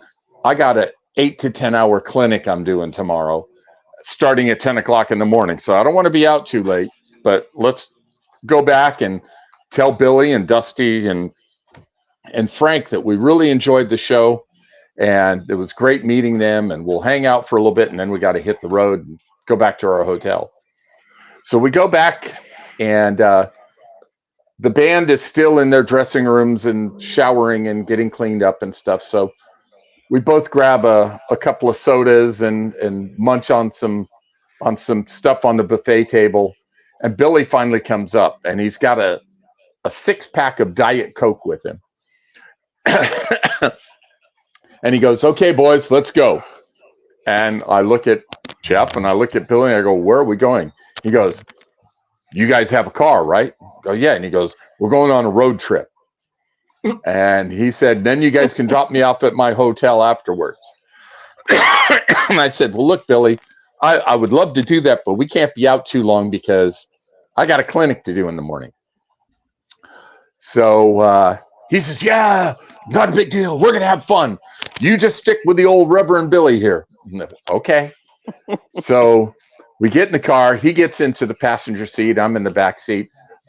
Jeff had a Volvo sedan, an old Volvo sedan. And it was not the most comfortable car anyway. His air conditioning only worked a little bit, but it's now 1 o'clock in the morning, and we go, "Okay, Billy, where are we taking you?" And he goes, "Alamogordo Air Force Base." I go, "It's 1 o'clock in the morning, Billy. We can't go to the Air Force Base. They're under lock and key anyway, and they're not." He goes, "Oh, I just want to see it." Okay, fine. So we drive to Alamogordo Air Force Base. We pull up, and there's a big guard gate, and there's a woman standing guard, a soldier. And she comes out and she goes, "Gentlemen, you can't be here. This is a government facility, this private property, and you could be arrested. So you need to turn around and leave." Now she's carrying a rifle. And I'm going, "Guys, Billy, she means business." So what does Billy do? He sticks his head out the window and goes, "Ma'am, do you know who I am?" I'm going, God. "Oh, shit." And she goes, "Yes, sir, I do. You're that ZZ Top guy." And he goes, "That's right. I'm the Reverend Billy Gibbons." And she goes, "Well, sir, you still can't be here." And he says, "I got a question for you, and then we won't bother you." And she said, "Okay, sir, but you have to leave." And he says, and he gets quiet and he goes, "We just want to see him. We want to know where you keep the aliens. We know that you have the aliens here." And she says, "Sir, there are no aliens here." He goes, "Oh yeah, Area 51. I know it's well known here, and you've got the aliens, and you're hiding them, and we gotta see them." Now she's kind of half laughing. He says, "Ma'am, I'll give you an autographed picture. I'll give you tickets to our next show, but I gotta see the aliens." And she said, "Sir, there are no aliens, but I have to tell you, If you don't leave in the next 5 minutes, I'm going to have to call the military police and it's going to get ugly here. You have to go. And I love your music. And I love the fact that I'm meeting you. And on the inside right now, I'm shaking, going, this is ZZ Top's guitar player. She says, but you got to go. So by now, Billy's standing outside the car. So I have to get out of the car and quickly usher him back in the car and go, we're leaving, Billy. I go, Jeff, turn around, go. So I go, okay, Billy, where's your hotel room? We're taking you to your hotel now. It's 2 o'clock, 2:30 in the morning, and this is getting crazy. And he goes, well, boys, there's one more thing we got to go see. Now, at the time, they had this new, like, obelisk, this big, huge thing that on top is like an old 50s Chevy on the top of it. It's a big art piece in the middle of Albuquerque. He says, I want to go see it. Okay. It's on the way towards the hotel. Fine. So we go driving there, and he gets out and he says, anybody got a camera? And this, of course, is before cell phones with cameras and everything. And I go, no, we don't carry cameras with us, Billy. And he goes, hang on a minute. Gets on his BlackBerry phone and calls somebody at Guitar Player magazine in New York. Now, I'm thinking, Billy, it's almost 3 o'clock in the morning. And he goes, yeah, but it's 6 o'clock in the morning in New York, and they'll be up. So he calls, he gets a hold of this guy, and he says, I want to do a photo shoot for the cover for Guitar Player magazine. I want to get a crane. Fender's going to rent a crane, and they're going to take me up on the top of that car. Oh, geez. And I'm going to have my picture taken up on top of the car. I'm going to call my roadie. He's going to bring down a guitar. It's going to be a big Fender Guitar Player on the top of this obelisk. I go, that's like 50, 60 feet in the middle of the air. We're not getting a crane. Fender's not buying a crane. Billy, you got to get in the car. We got to he's going, well, if we can't do it today, we got to do it. And I'm going, Billy, you're crazy. Come on. Let's, you've had 5 of your 6 Diet Cokes now. You need to chill out. We need to take you to the hotel. So on the way to the hotel, he goes, hey, our next stop is in Phoenix. He said, we'll be playing there Sunday night. Are you going to be back home? And I said, no, I'm still on the road for the next week or so. And he says, well, you got anybody from Fender in Arizona that wants to come to the show that can hang with me? And I went, well, there's this guy named Bruce. He's the designer of the amplifiers that you're using. I know that he'd love to talk to you and hang out with you. And Bruce is kind of a crazy guy anyway. He used to ride his skateboard to work every day. And I said, you and Bruce are going to hit it off. So we drop him off at the hotel. He asked me for my address and everything. And for like almost 10 years, every Christmas, I'd get a Christmas card from the Reverend. Oh, wow. And I'd encountered him a couple times after that. But we drop him off at the hotel. It's now 4 o'clock, 4:30 in the morning. I get to my hotel and go, I'm going to get about 4 hours of sleep, and then I got to get ready. And I don't think anything more of it. So Monday morning comes around, and I get a call at my hotel room. We're just getting ready to hit the road again, and it's Bruce. I go, hey, Bruce, how was the show in Phoenix? He goes, oh, man, it was amazing.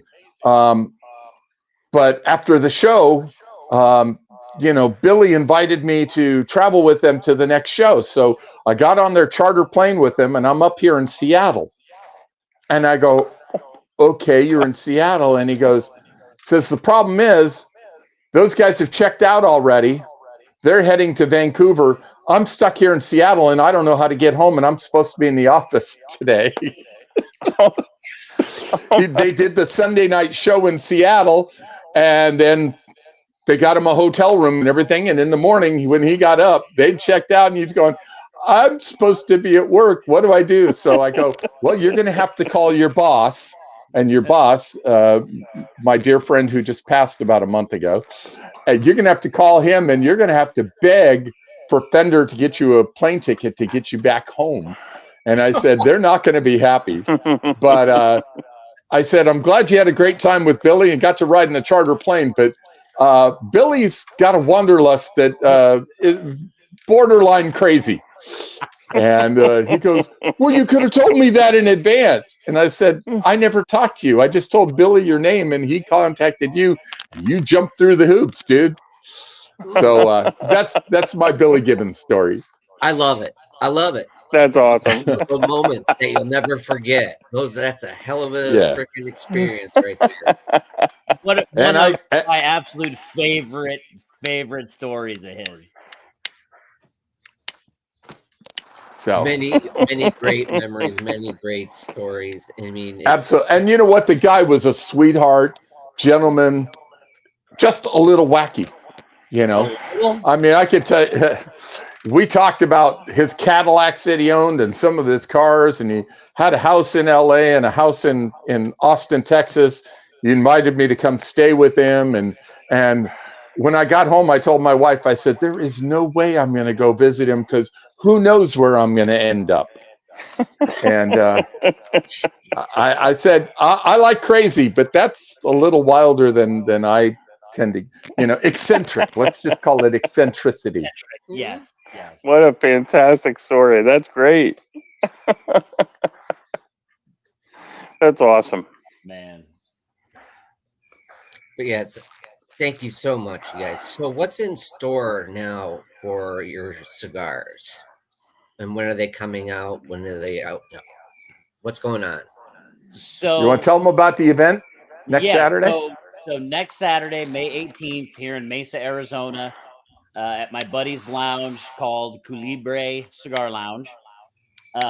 He has graciously allowed us to use his lounge for our big cigar release party.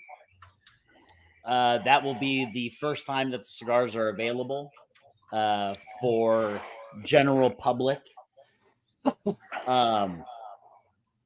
We're expecting a very, very good turnout for that. We're going to have several custom guitars from our own collections on display. If the parking situation was different, we were going to try and get some of our buddies that have some cool, badass classic cars to come out and kind of do a mini car show out front. But the parking situation is a little Limited. tight. And then that night I'll be doing a bunch of Instagram lives from the event. And then Sunday, they'll be available for people to reach out to me directly through Instagram to purchase cigars. Right on. Fantastic. And then later this year, we're hoping to add a Maduro cigar to the lineup. Mm-hmm. And then just like I said before, just let it naturally grow organically over, thinking more long game rather than short game. And as it grows and as we can expand the cigar line, then we will. Awesome. So we're really excited about we're really excited about the event. It is, a lot of the cigar events are advertised as cut and lights or meet the sales rep from the company or whatever. Staying true to who we are. We called it a cigar release party because normally when bands or artists release albums, they call them album release parties or CD release parties. Mm-hmm. So a plug. Called it. Nice. Yep. Very nice.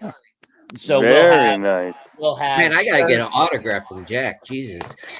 We'll have shirts, hats, CDs for sale at the event. We're doing a pretty extensive giveaway raffle at the event. It's gonna be a big ass party. We're gonna have music of our Rockstar Influence album playing, the Black Cross Merchants album that he recorded and wrote it's all the Rockstar Rising album. Okay. Rising album. What did I say? Influence. Oh, my bad. Rockstar Rising album. Sorry. The Black Cross Merchants album, playing some of the other music that we have available on streaming platforms, the new Private Toys tunes that were just released last week. My solo song that's out there, just playing some good rock music and having a good old party. I'm gonna have some cool lighting going on, and it's gonna be a party. By That's the what it's way, all about, right? I think hey that's guys, if you'll give Jim your address, DM him and give him your addresses and everything. I'll send you some signed CDs and we'll get you some cigars to check out too. I would greatly. I think Jim, you already have ours, right? I have the addresses. Okay. Okay, because on top of that, with my foundation and all that, being not talking about cigars because it's for veterans, mental health, homelessness, and first responders, but it's also for cancer and PTSD, different disorders that we all have.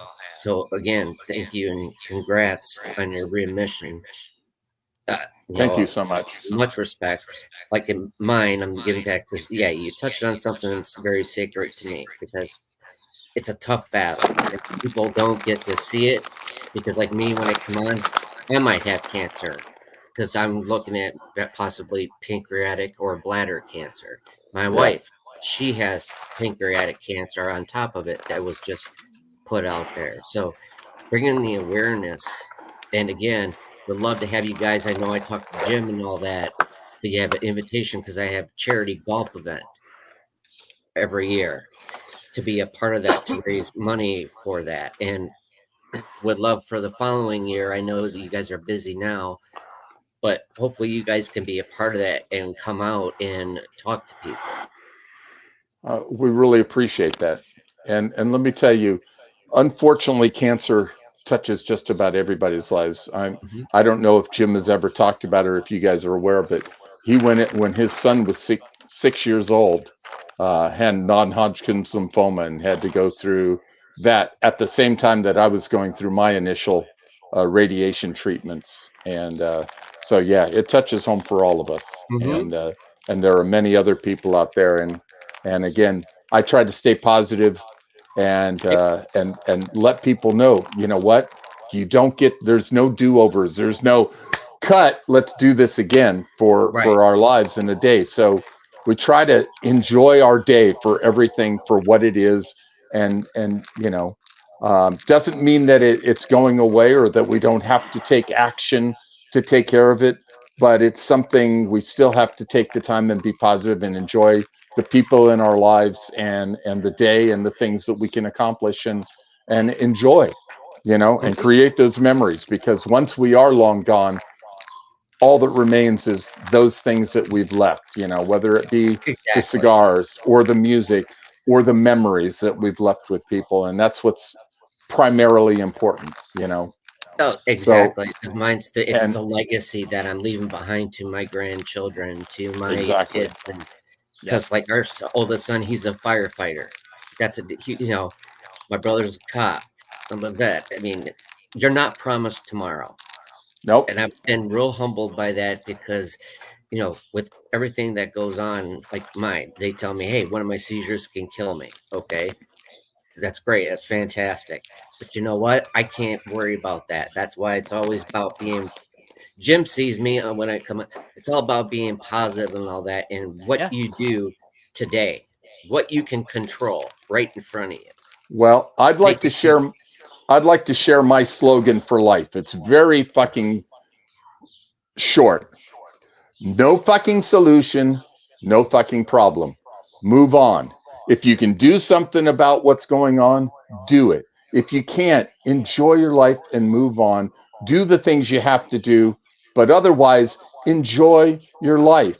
Don't sit. Mhm. People spend way too much time thinking about or worrying about, well, what if this and what if that and what if, who gives a fuck?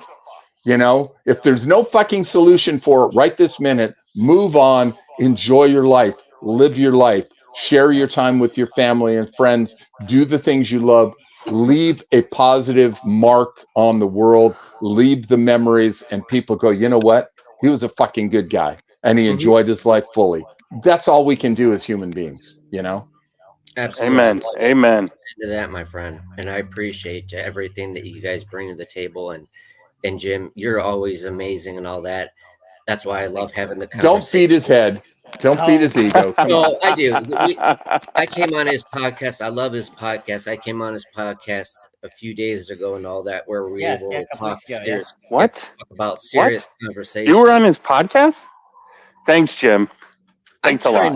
I chimed in, but we talked about, again, it's about being civil adults and being able to talk about bad things that Yeah. people Yeah. don't want to talk about and encourage it. Yeah. But in the future, I would love for you guys to be a part of it, because I'm going to be building the community for smaller boutique cigar brands to showcase themselves to the general public. Because I live on a golf course, so it's very nice. I want you guys to be a part of it. Well, thank you. I appreciate that. My family Absolutely. is absolutely in my home is open for both you and your son. I appreciate it. Hey, Thank you. guys, unfortunately, I have to sign off here soon. I have got medication I got to take. I know Yes, sir. that one. Yes, sir. Understandable. Yep. We appreciate both of you guys coming on. Seriously, I had an amazing time with you guys, and Oh, I mean same it. here. I am making my way out to Arizona to hang out with you guys in person and share a cigar, and hopefully it's going to be one of your cigars by the You time I know get that. out there. Oh, it has to be one of our cigars. Absolutely. You know, but we'll make sure and get you one of each one of our cigars way before then. I greatly appreciate it. It's an Thank honor. you very much. By it. And thanks for your friendship. Hey, thank you, Likewise. and thanks for inviting us. And I know that you've had time with Jim before, with my son before, but thank you for inviting me and into your lives and onto your show. And it's been awesome, and it's great getting to know you guys, and I really appreciate it. Right back at you. Likewise. Right back at you. Okay, I'm going to be signing off now, guys. You take care. Likewise. Take care. We'll be in touch. And be safe. Okay, sounds good. Bye-bye. Bye. Be good. So, ladies and gentlemen, there you have it. There's the one part right there, Mr. Jack Schwartz, which is an amazing person and all that. You get to hear his story. Jim, you have an amazing father. Thank you. God bless you. I feel very, very blessed to not only have him as a dad, but to have the relationship that we have. Absolutely. And that speaks really volumes for me, because unlike you both and all that, I don't have either one of my parents.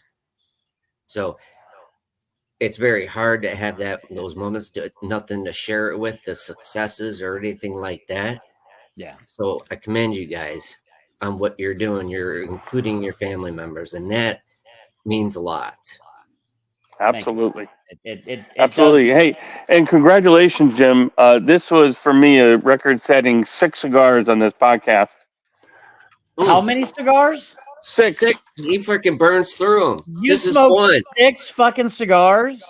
Yeah, brother. You want to see all the? There's one. Jesus Christ. There's a Dead I'm Soldier not even 2, telling one 3, freaking cigar.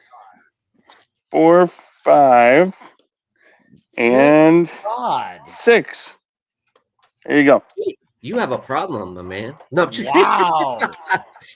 That is, I don't know whether to be disturbed or impressed. Yes. Right. Yes. Right. Yes. I'll just answer that with riding the yes. fence here. I'm riding the fence here. Holy shnikes. But no, seriously, guys, thank you for having us on. And my dad being very new to the online, world of the cigar and pipe community, everybody's been welcoming him with open arms. And I know that it's something that he was not ready for or expecting, and means the world to both of us. We had a blast, an absolute blast, and we definitely have to have both of you on again. And you know what? I'll go as far to say, Scott, we got to make time to do the podcast from Arizona. Yeah. I would love to do that. That would be amazing. I got the lounge that we can do it at. Perfect. We'll book it. We'll book it with you.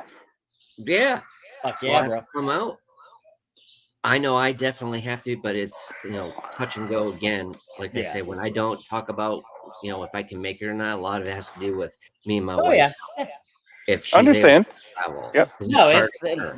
the again, it is the keeping things into perspective and understanding what is priority and what is important. And we all have our own crosses to bear and our own life shit going on that has to and forever should take priority over anything and everything else that we do. Mm-hmm. And Absolutely. family is absolutely numero uno. Right It's on. Spot on. it's an everyday affair. It never stops.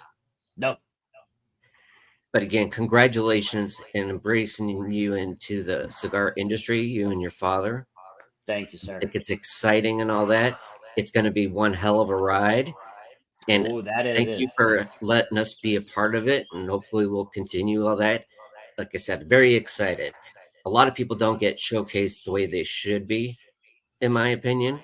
But again, Mhm. hey, it's just one opinion. I think it's all about all of us Yeah. coming Well, together. All it's right. all about that mindset. It's all about that mindset. And if you have a closed off mindset of this is mine and I can't let anybody else in on this, or hey, we're competitors, and by promoting you, I'm taking sales away from me, that's just not, in my opinion, that's just not the way to really do business. Right. You can Agreed. be supportive Agreed. of each other. And there's always going to be that friendly competition. There's always going to be, but Sure. again, at the end of the day, how many fucking cigars are out there to pick from? There's too Oh, many. There's too you many. can't put a number on it. I don't No, think you can. I no, don't think no. you can. It's So never going it's to stop either. no. Nope. And so Nope. to me, and that's one of the things where you have, entities like the Boutique Cigar Association, where it is a collective of boutique cigar companies that come together to help promote and help each other. Mm. You know, That's what it should be about. Absolutely. and I think that we can do that without it being an official association or any of that. I think that Or we can do political. that. Yeah. Keep the uh Yep. politics out of it. and do it for the true heartfelt reasons of, we are lovers of the leaf first. Mm-hmm. And that's how we met. We didn't meet on a business transaction. We met because we had a shared common Through interest in cigars. cigars. And I think that we can be supportive of each other without the be supportive of each other while still being competitors. But again, it's fucking cigars. That's one of the Yep. big reasons that I got out of cigar clubs, was because of the political juxtaposing that was going on. And well, if you're a part of our club, you can't be a part of any other club, and you can't Right, do right. this, Which you is can't Yeah. do that's that. not Yeah. how it And works. it's like, whoa, Yeah. whoa, Come on. whoa, you're taking yourself way too fucking serious. And Yeah. and Yeah. again, I understand that there's a business aspect, and I understand that there's, you want to protect your business and protect your shit, but at the same time, again, it's fucking cigars. And how Yeah. far But do you really, go? Where's the limits really, on what are people potentially stealing? At the end of the day, you nailed it. They're cigars. Yeah. Their leaves, their tobacco. It's not, a big huge trade secret. No. The people, the big industry, the big cigar makers out there have been around for years. They have built Yeah. it. They too were a boutique, so to speak, at one point in time in their lives. Yep. And But that's sometimes we're they all in forget about this. that. They forget Correct. about where We're they came from, their roots. we're all in this together. It's a Yep. common interest, and we should really be looking out for each other and helping each other when we can, when it's Yeah. feasible to do so. Yeah. Well, I look at it as the same thing with music and all that, and sports. Obviously, I'm a huge sports cigars and stuff like that. It's like having fans, right? Everybody is on the same page. Everybody loves who they love. Everybody comes together. Yeah. Sports, Hmm. there's a friendly competition, which is always welcome. You know what? There's always going to be a loser out of the game. right? No matter what you Yeah. freaking do. But at Yeah. the end of the day, when they're done and whoever loses or whoever wins, what do? They shake each other's hands. A good Yeah. game. When it all comes down to the number one thing is, hey, good job. Well, and Let's see next time. even in sports, we've seen over the last 30 or 40 years. I mean, if you go back and watch interviews with like Magic Johnson talking about Larry Bird, they Good. were mortal enemies. Yes. You know, they even off the court, they were mortal enemies. Like they were not friendly they weren't even friendly, let alone friends, even off the court. You've seen that really radically change over the last 20 or 30 years in basketball and baseball, where the top guys are all The friends or jersey swaps. It's yeah. You see evolving. photos of them at a restaurant afterward. It's no longer it about just us versus yeah them. It's yeah when we're on the court, you're my enemy. Right. correct When we're off the court, we can be the best of buddies. But Right. on the court, Right. I'm going to try and fucking kill you.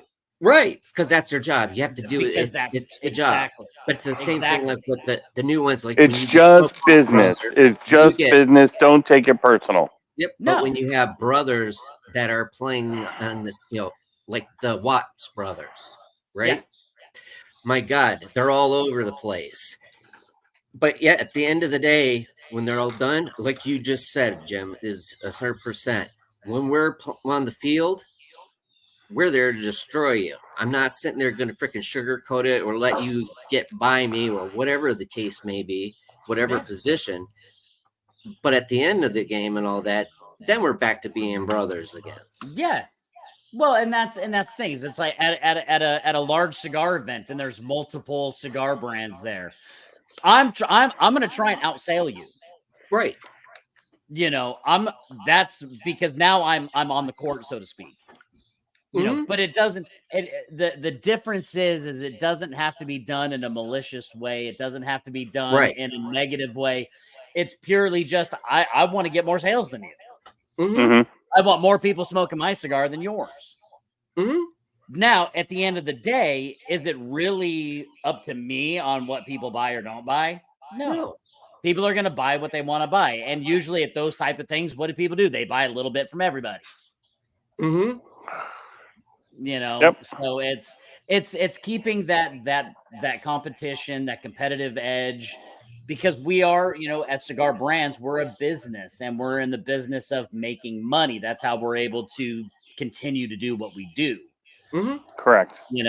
But like I told you guys before, something that my dad's always told me is, high tides raises all boats. And so correct. in doing that friendly competition in that scenario of multiple brands being there, if S&W is there and Compass Rose is there, you're going to be doing the same thing. You're going to be trying to get more sales than I am. You're going to try and get more people smoking your cigars than me. And so you're going to do something to entice people. Well, then fuck, I got to now up it. It raises the bar. And I now got to take it to a new level to be able to switch it into my favor. And then you do something. And at the end of the day, we look at each other and we go, fuck, that was fun. That was cool. That was fucking awesome. Man, do you see how many people were walking around with both of our cigars? That's fucking cool. That's the way it should be. Right. Yeah. But it's not always that way. But I think a lot of the times, especially with the smaller companies and even with some of the bigger companies, they take it way too they take it to a whole new level of ridiculousness. That it's like, I guarantee you, the three of us have had this conversation before. I guarantee you, if you went into a lounge and you pulled 5 Connecticut sticks from different brands, 5 Habanos, 5 Maduros, guess what? They're all going to have probably similar characteristics. They may be different and they may give you something different here or there, but the basics of it are going to be very similar. And that's the huge, you're 100% right. And that's the big thing is when in the cigars, when they're rolling, because a huge shout out to our factories and the workers that do it, because they're the backbone of it. We're just the face. But as I try to tell people and all that, guess what? I hate to break it to you. Like they always ask when you come on a podcast, they expect me to talk about cigars for a whole hour. I'm going to tell you right now, I'm not going to do that because it's Fuck, do you impossible to realize do. how boring that would? It's possible to do, but do you realize how fucking boring that's going to be? Well, it is. Yeah. The reason Yeah. why is because there's 3 major parts: binder, filler, wrapper. Okay. Now, how you do it differently is the percentages and which places do you put them. That's what it really comes down to, is just Yeah. percentages. But all in all, it all is a freaking leaf that grows out of the ground. Okay. Yep. I hate to break it and burst everybody's bubble. We all have the same damn thing. Yeah. Mm-hmm. There's nothing Yep. really. Agreed. How many times are you going to No, sit and there I think say it? I think that's where, being on podcast, though, the way that you guys are running this podcast, the way that several other podcasts are running, like a couple weeks ago, we were on Evil Empire podcast. Love that podcast. Love it. It is conversational, and it allows a platform and a format to be able to tell your story, because I think that is what really grabs people. And I think that that's what will first with any cigar brand. I think having, especially boutique cigars, having a compelling story, and especially one that is more true than false, because I know there are some that create ridiculous That backstories image. that That are, image. yeah. Mm-hmm. And like for us at S&W Cigar, it is all 1,000% true. There is nothing that is made up or fabricated. Our story is our story. We're unashamed by it. We have no need to embellish anything. The story is what the story is. Yep. But I But you're think that very when humble people about hear that that genuine. story, when people hear the stories behind the brand, behind some of the marketing things and some of the ideologies, I think that's what kind of starts sparking the interest from the consumer side. And they go, huh, I need to at least check them out. Mhm. And Mm-hmm. that's all that we can ask for, is to plant that seed into somebody's brain of, I need to check this out. Yep. And then from a marketing standpoint, not allowing, without being salesy and without being uber over the top, but continually putting out a message that, hey, we're still here, we're around. Mhm. I know you were thinking about us a couple weeks ago. Well, now you're seeing me again. It's resparking it. So now maybe now that'll trigger you to go and find where you can buy them, where you can check them out, and where you can enjoy it. Correct. Right on. Spot on. 100%. Hey, listen. Before we wrap things up, I want to give a shout out. It's Mother's Day weekend, so I would Yes, it it, is. it would be poor form on my part not to say, Mom, I love you. Happy Mother's Day. Thank you for everything you've done for me and my siblings and the family. Much appreciated. And a shout out to my wife, who is an amazing mother who raised 3 kids on her own. And so, shout out to all the moms out there. Happy Mother's Day, everybody. Enjoy it. You deserve it. You deserve more than one day a year, but make tomorrow an extra special day. Hey, it's the same thing for me. My heavenly Mother's Day to my mom, and my sister. She's a mom. My wife, for what she did, raised her kids. Shout out to every single mother out there. Yep. Moms rock. Big shout out to my mama. Mwah, love you. My wife, my ex-wife, the mother of my 2 boys.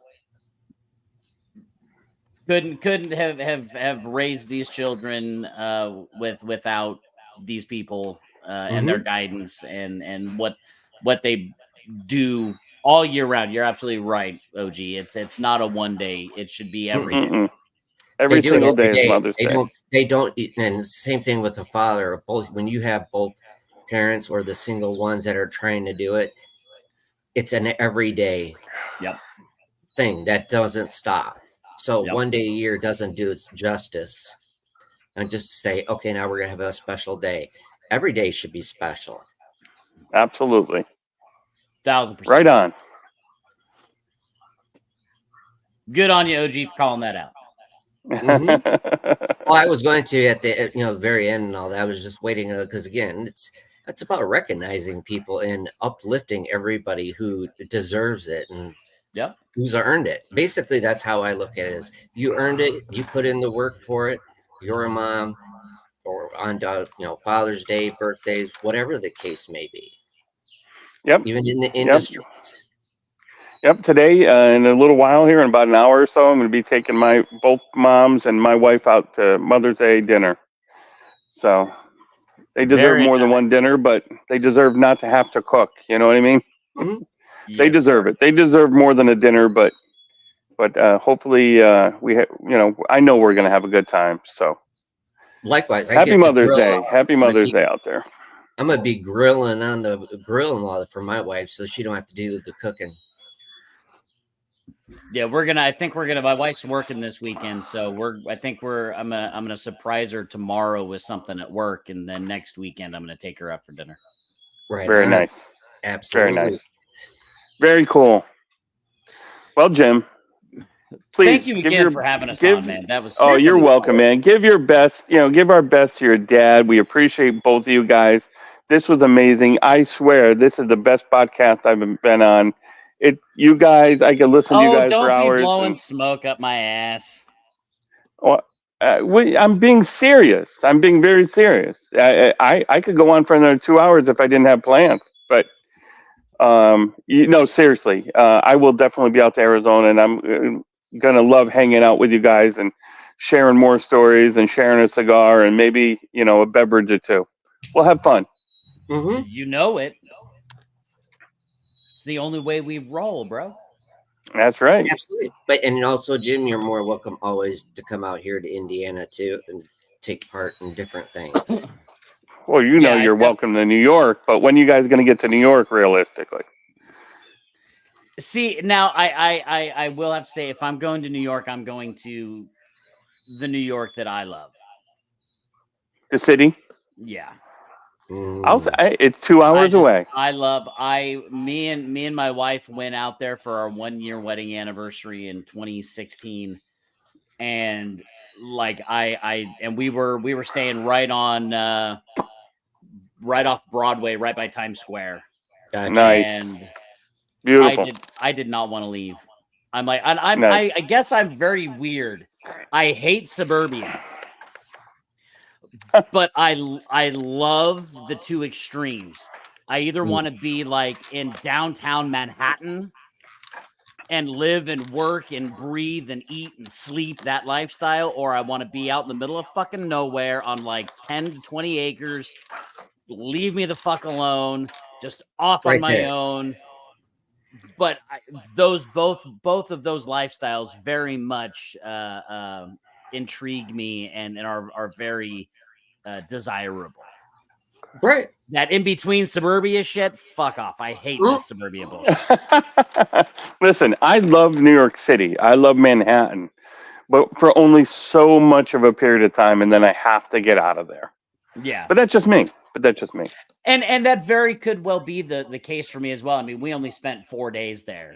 And Hmm. because it's so radically different from our day-to-day lives, just like Mm-hmm. when we go up to Flagstaff up in the mountains of Arizona and we're out in a cabin out in the middle of the woods, and it's so radically different from our everyday life that could be the psychological part of it, is that it's so radically different from our everyday lives that it's like, oh, I love this much better.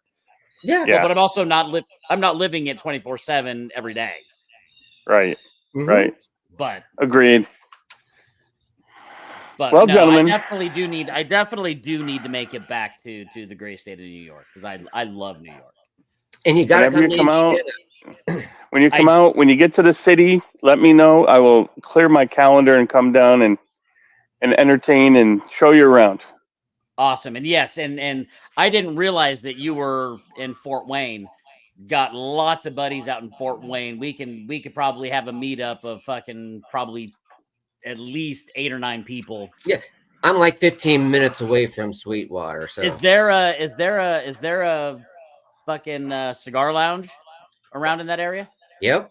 Okay. Oh yeah. That I deal with. That's where I wanted to take you if you came out, because Rudy's Okay. Cigar Lounge, that's right there.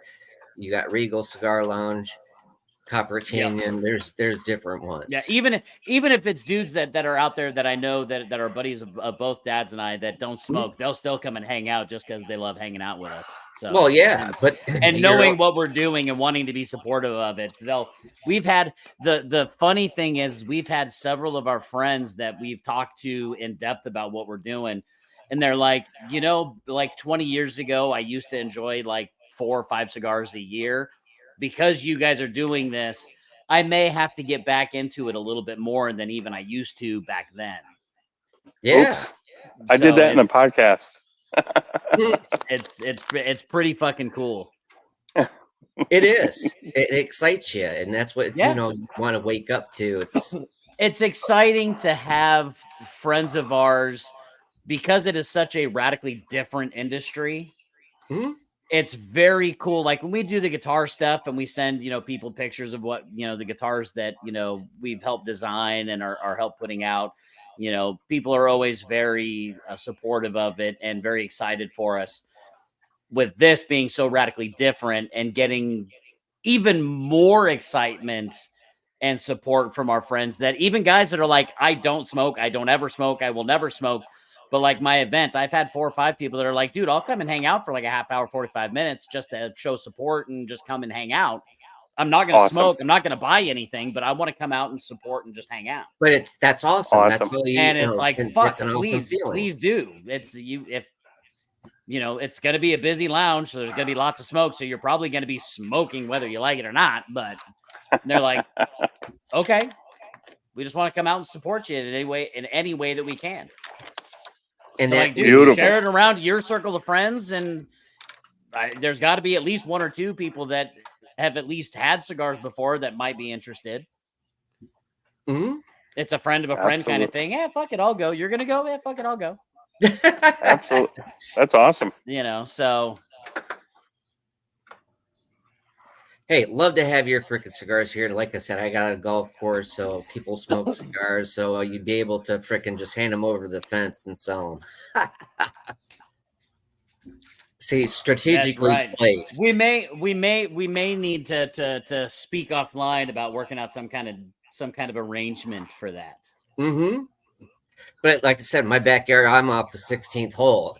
You got to come by it one way or another. So exactly. And they get to look right at it because I have my sign out there that I always get people that has come up, hey, or like if we're out there grilling or food, hey, you got some cigars? Oh, of course I do. Why, certainly.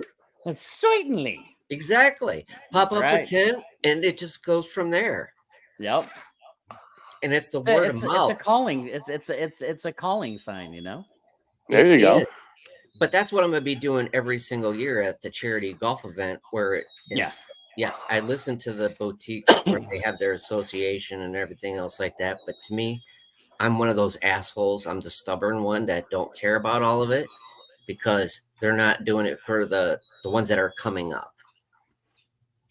I think you have to. It's one of those things where I think you have to understand the pros and cons. Really, truly understand the pros and cons, and you have to understand, like, truly get an understanding of, okay, what do I have to do and it's a little bit selfish, but you really have to kind of go, okay, what do I have to do and what am I getting out of it as a brand, as a company?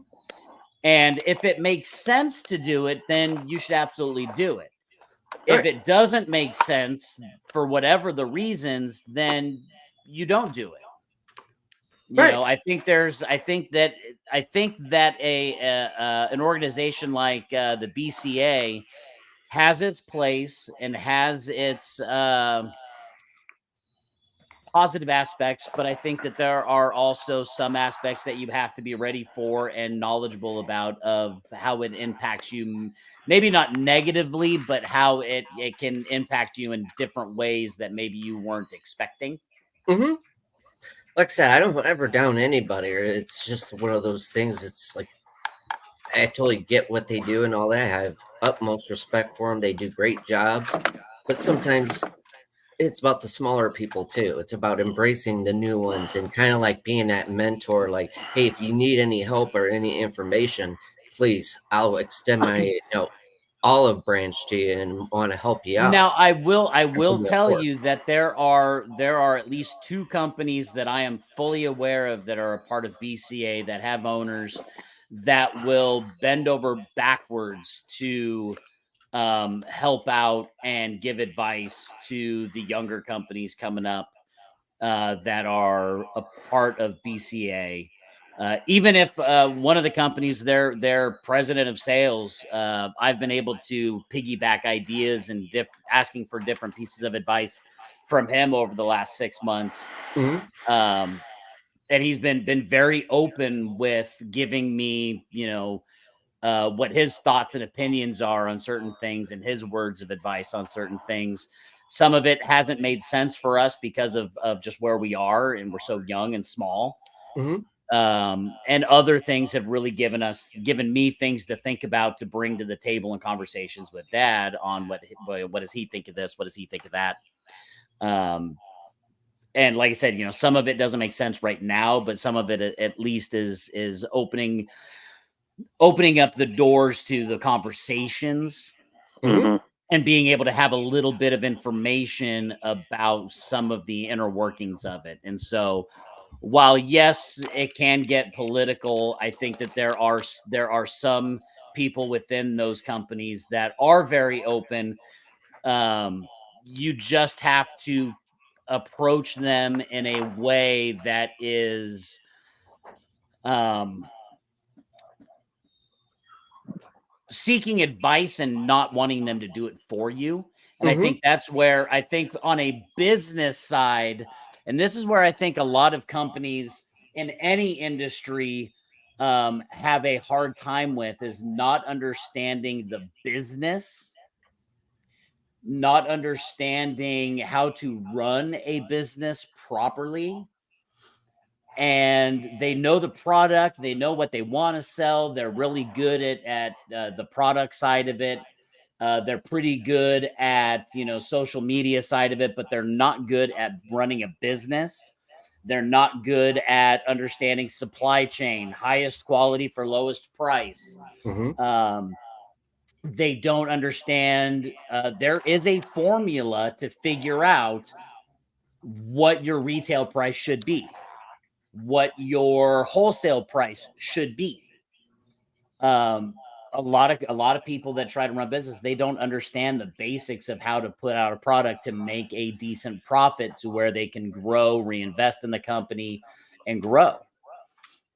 And that's where I think some of the in the cigar industry, and a lot of industries, and we see it in the consulting industry, where some of these guitar companies, they don't understand how to run a fucking business to save their life. Or And we have to come in, and we can only show that get the fuck out of here.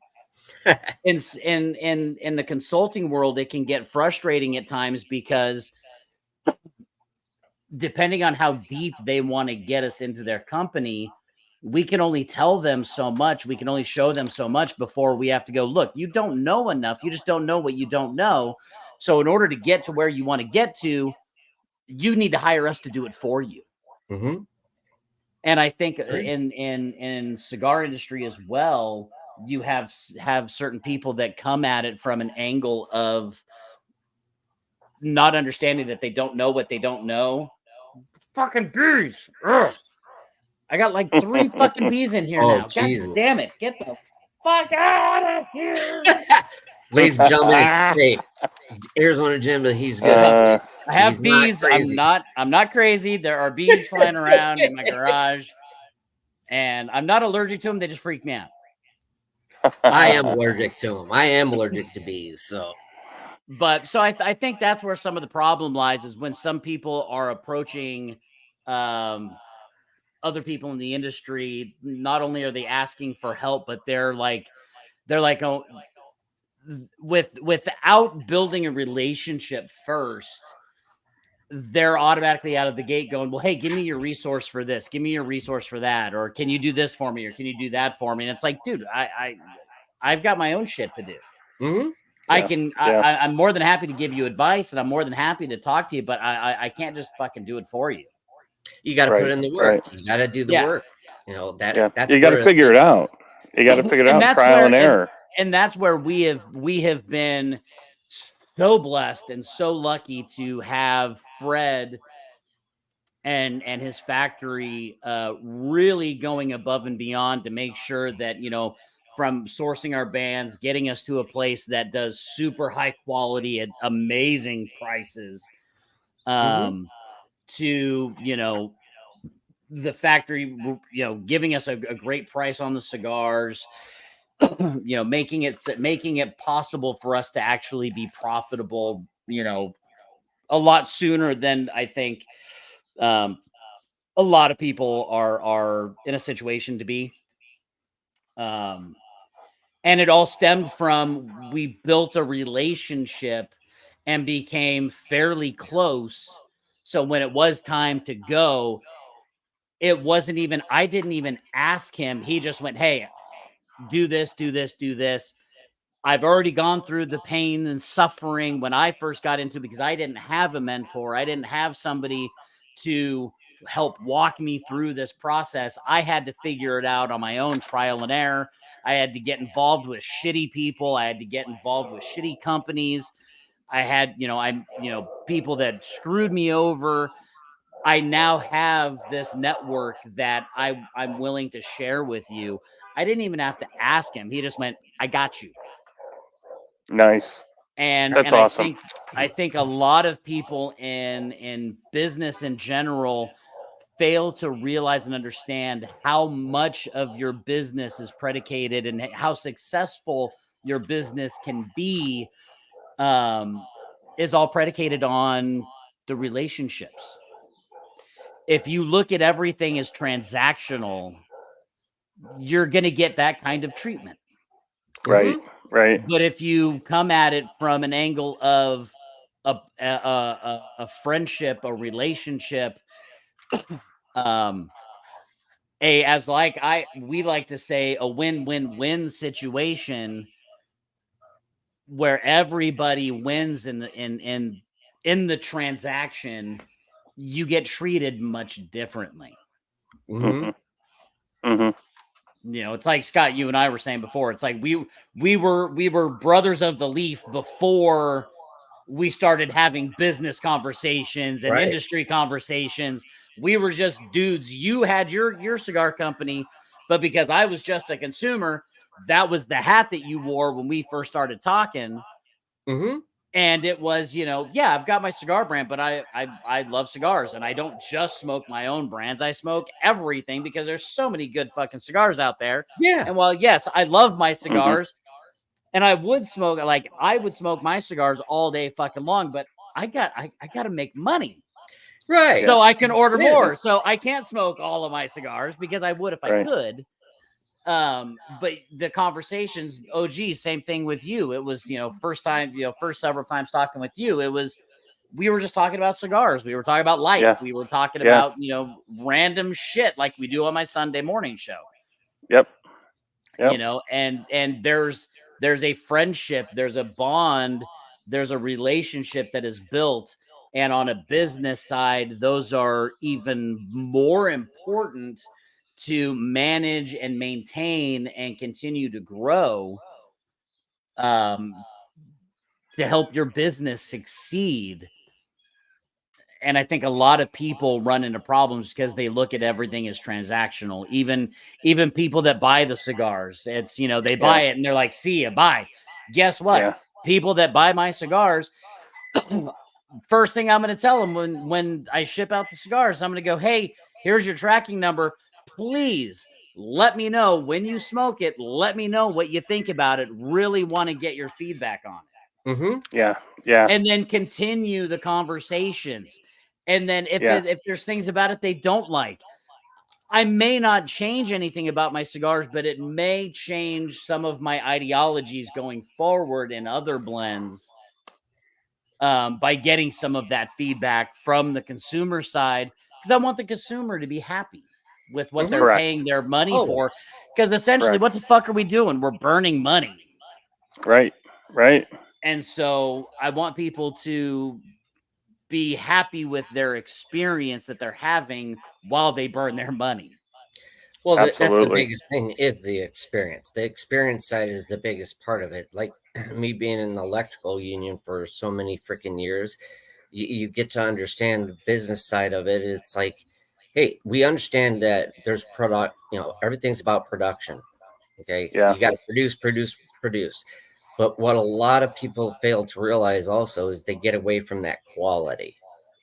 Yeah. They start doing it for the wrong reasons and they start getting in trouble because now we're compromising the integrity of that quality. And because we're so fixated on, oh, yeah, get all this out and all that. And you're going to start making mistakes. Yeah. And then to call Well, yourself it's also it's accountable. from an electrician standpoint, whether you're doing commercial, industrial, residential, how are you at customer interaction? Right. Are you Right. a dick? No. Are you the type of guy who's like, hey, I'm here just doing my job, leave me alone? Or are you somebody that's gonna, hey, I know that it's gonna impact what I have to get done today, but my customer is here. I'm gonna take 10 minutes and have a decent conversation with them, answer their questions. It's that same type of mentality. If you allow things to fall through the cracks, it hurts you in some way, shape, or form. Whether it's, you start worrying about too much about quantity. So what typically happens when you start pushing too much quantity? Your quality goes down. Yep. And then conversely, if all you do is focus on the quality and every little fucking minute little fucking detail, you're never going to be profitable because you're always going to overshoot what you bid on the job because it took you, 2 weeks longer than what you quoted. Customer's not going to fucking pay for that because you were so absolutely nitpicky about every little fucking detail. Right. So there's that fine line that you have to go, okay, what is the customer expectation? Right. From if that is your specialty is hitting on all of those minor little details where the next electrician that comes in and looks at your shit goes, fuck, this is a work of art. Then you bid it appropriately, but you know that you're going to lose a lot of jobs because you're bidding way higher than a lot of other people. So there's that give and take. There's that balance of, what is your company going to be? What is it? And that's like in the boutique market, we could be selling as boutiques. We could be selling our cigars for $15-$16 because, well, it's boutique.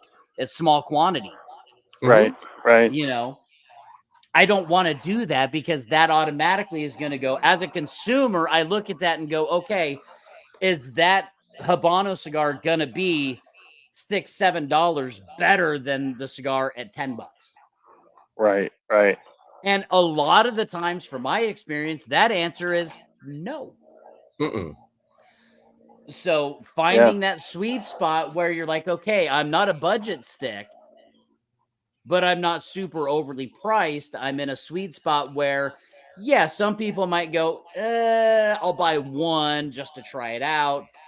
But if they really like it, they're going to go, you know what? I'm getting a lot of value. I'm getting a lot more than what I was expecting out of this, $10, $11, $12 stick. Exactly. There's nothing wrong with that. You just got to know where that is and do it for the right reasons. Yep.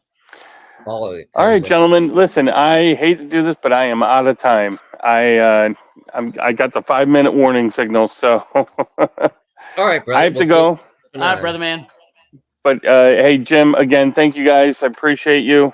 I'll talk to you guys, separately offline, I'm sure we will. We'll arrange sometime, and I'll get out to Arizona, and I'll get out. Of course, I'm going to be out in Indiana next month. But you guys have a fantastic day. Enjoy the rest of your day. Again, happy Mother's Day to your spouses and to your mom, your heavenly mom, and have a great day and treat them right. And I'll talk to you guys later. Later, brother. Alrighty, I'll see you. There, ladies and gentlemen, there's my co-host. Now I have another co-host, which is Arizona Jim. Totally understand. I have had a fantastic day. Like I said, you could talk. This has been fucking awesome. Yeah, this could absolutely go for another couple hours. But again, it's about talking about different things and aspects Yeah. of things, getting different people's perspectives of how it's going. And Yeah. again, whether people realize it or not, yeah, they're not going to watch the whole entire thing, but they're going to listen, take bits and pieces of what we're talking about Yep. because it means something. You guys have a passion. You back up what your story is. You're genuine about it. Your father's very genuine and passionate about it. And sometimes that's what, people are afraid of that because they're not used to that. Yeah, as my dad says, he is sometimes honest to a fault. Yeah, And I know in his working career, several times he had to make sure people know, don't ask me if you don't want to know the truth. exactly. Yep. That's Even me if it's also. even if it's a truth that you are not gonna like, I'm Hmm. not gonna candy coat it. I'm not gonna try and flub around and beat around the bush about it. I'm gonna tell you exactly how it is, good, bad, and the ugly. Hmm.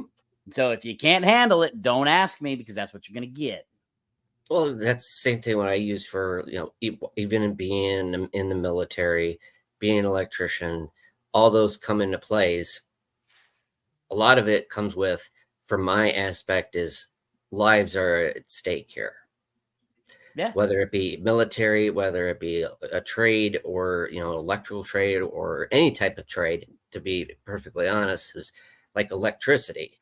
Hey, people are going to be inside those buildings or those Yep. homes or those apartments that you wire up. So, yes, there's a big difference right there. I always made a joke to my neurologist with my PNES and all that. It's kind of messed up. I go, listen, we are basically the same. And he goes, what? I go, we're the same. The only difference is you get paid a hell of a lot of money. I don't. Well, well, I'm still not following. How are we the same?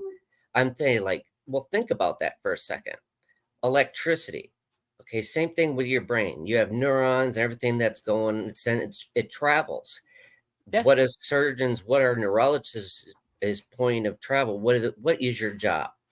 To troubleshoot. So you go Yep. right to the sources. I said the only difference between, like I said, the money thing, and also you're only dealing with that person on that table, where we are dealing with several, sometimes millions of people all Yep. at once.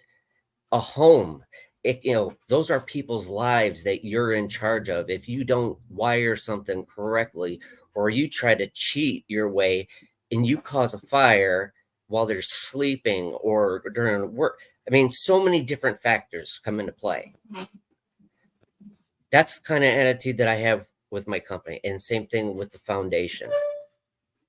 It You're building not only a legacy, but you're building a rapport with somebody, a relationship. You're forging Mhm. that relationship, that you're building that trust factor with that person. Yeah. And that's what it should be about. Is like, okay, well, I'm going to be true the way I am, but yet I'm going to keep it honest. I'm going to be genuine about it. Yep. You may not always like it, like the old school way of electrical versus the newer age. We worry about everybody's feelings. I was never raised in that time era. I had hammers, I had tools that were thrown at me. I had to learn the hard way Yep. because, and you look at them like, hey, you could freaking hurt me. Hey, dumbass, I'm saving your life or I'm saving somebody else's life. Yeah. That's why I did it. But when I threw that hammer at you or threw that freaking tool at you, did you get it? Did you do it again? Well, no. That's the hard lesson that you just learned. Is it something Yeah. that'll keep you alive and it'll keep everybody else alive? Yeah. And now it's like, well, we can't do that because you're going to hurt somebody's feelings. Would Oh you rather yeah. me hurt your feelings or your life or somebody else's? Yep. You get to Well, choose. I think part of it is, I've had that conversation with several people and younger generations. Um, and it can be difficult for us, quote, old dudes that had a very different upbringing, had a very different especially when you like get into trades and stuff like military, things Mhm. like that, had a very different experience when you get into it than what the younger generations are experiencing.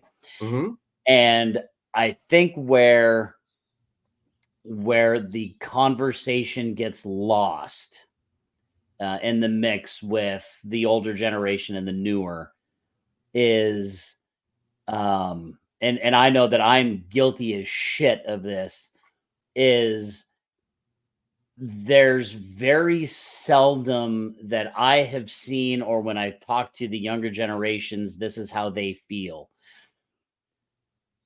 It's the old dude's way or the highway. Mm.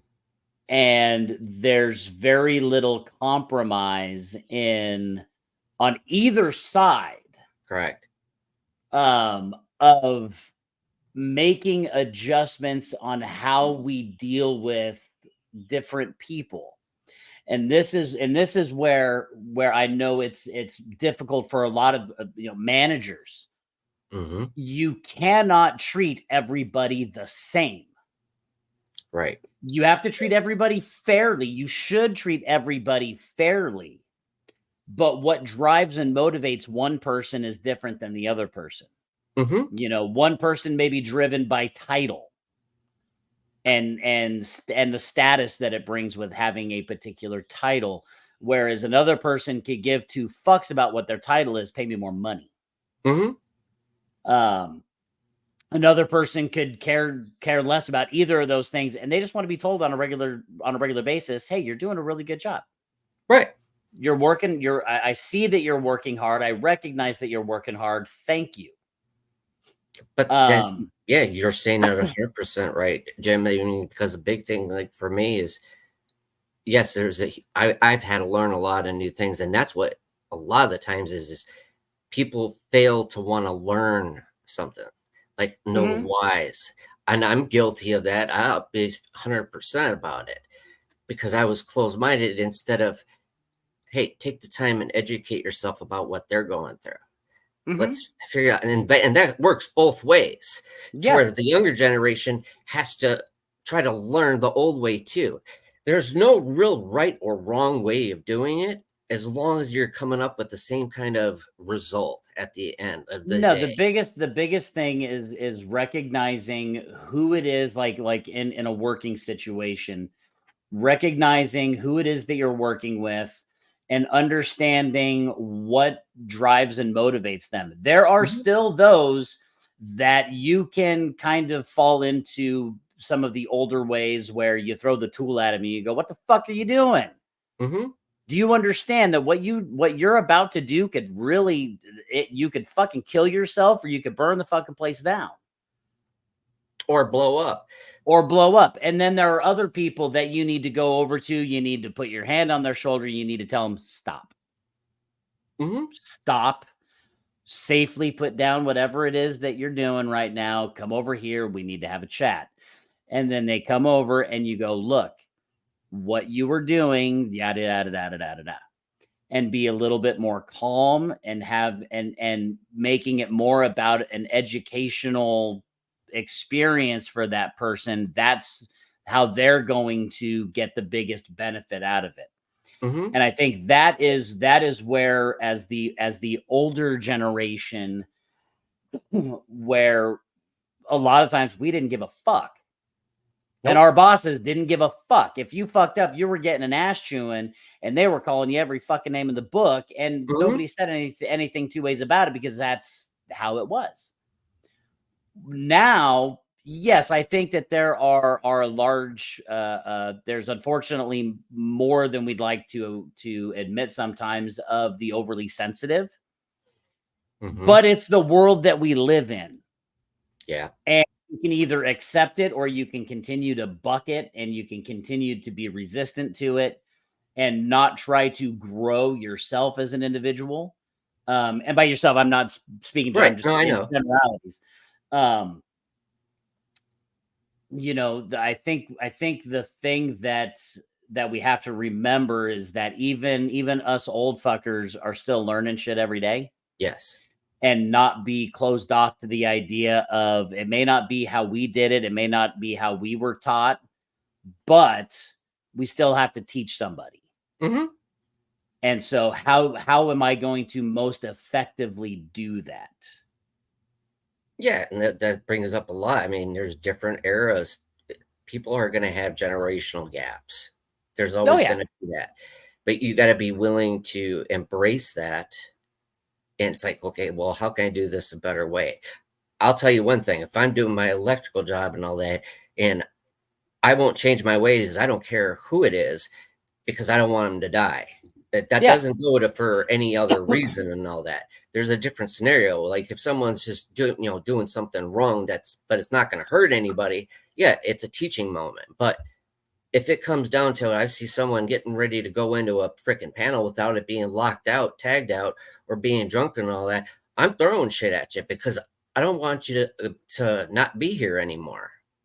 I want you Yeah. to be able to go And home I to and your I family. understand and I understand that, but you also have to again, it comes down to understanding your audience, Mhm. understanding who it is you're dealing with. And certain people, if you do that to, you could give them a traumatic experience by doing that and totally freak them out. And now they second guess everything. So now they're no longer really being an effective worker. Whereas you immediately see it, you immediately identify it, and you go over and you approach it differently to get that same end result. That's the part that I'm kind of leaning on in this conversation is there's certain ways to approach certain people. And as somebody who is training or somebody that is teaching or somebody that is the foreman, the senior guy, you've got to know how all of your guys operate and know what makes all of your guys tick. Mm-hmm. Yes. Because you have to find, and at the end of the day, how are they going to absorb what you're trying to teach them, even if it is in a radically extreme situation? So yeah, you may have to go over and yank them. You may have to go over and yell at them, and then go, okay, now that we're out of It's over with. danger, now let's have that conversation and let me explain to you in a calm way.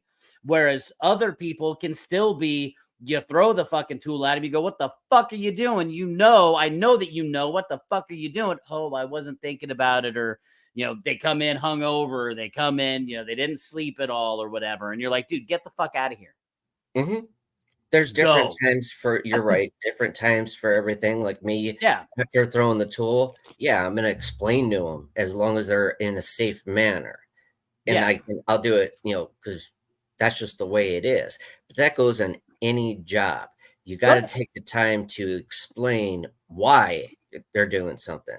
Mm-hmm. Or, hey, help me learn what you're thinking. I need to know I can't read your mind. So what are you thinking about on how you go about this certain situation?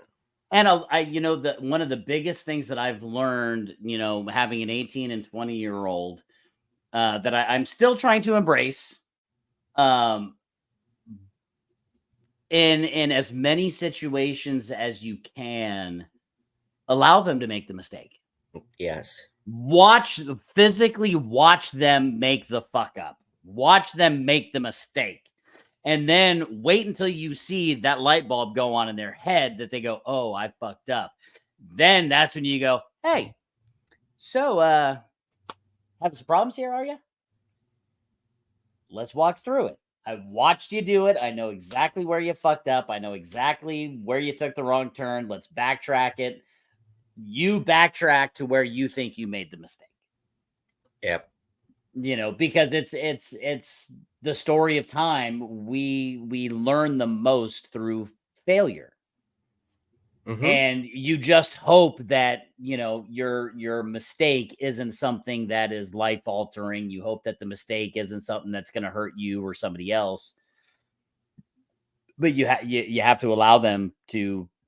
Make And mistakes. that goes for everybody, you know, not just at any Exactly. particular age group. I know from a business standpoint, I've learned more through the things that I fucked up than I have the things that I did good right out the gate.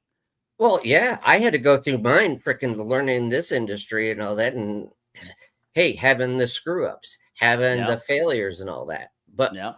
but the question is what do you take from it? Again, it's Oh about that yeah. positivity. It's like, okay, now I'm going to take a negative, I'm going to turn it into a positive. Yep. Because back in the day, I wasn't like that.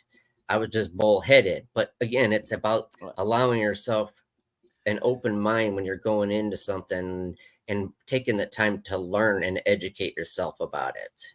Yeah. Out different scenarios, jobs, anything, being in the cigar industry, because you're talking to not only guys, but you're talking to women, young women, and at 21 and older and all that, because different feelings. Yeah. It's already hard for women to be in this industry, but there's a lot of women that are doing amazing things in this industry, starting a trend that, hey, it's never been there before. Not at all. But it's a learning curve that everybody needs to take that into mind. Like, hey, wow, how do we learn from all this? Yeah. Well, and I think that, you know, and my own personal opinion is that I think that as this industry has been predominantly, you know, has been very male dominant for centuries. As more women get into this industry, um, being a little bit more, um, I don't want to use the word sensitive because I think that word is just overused in society right now.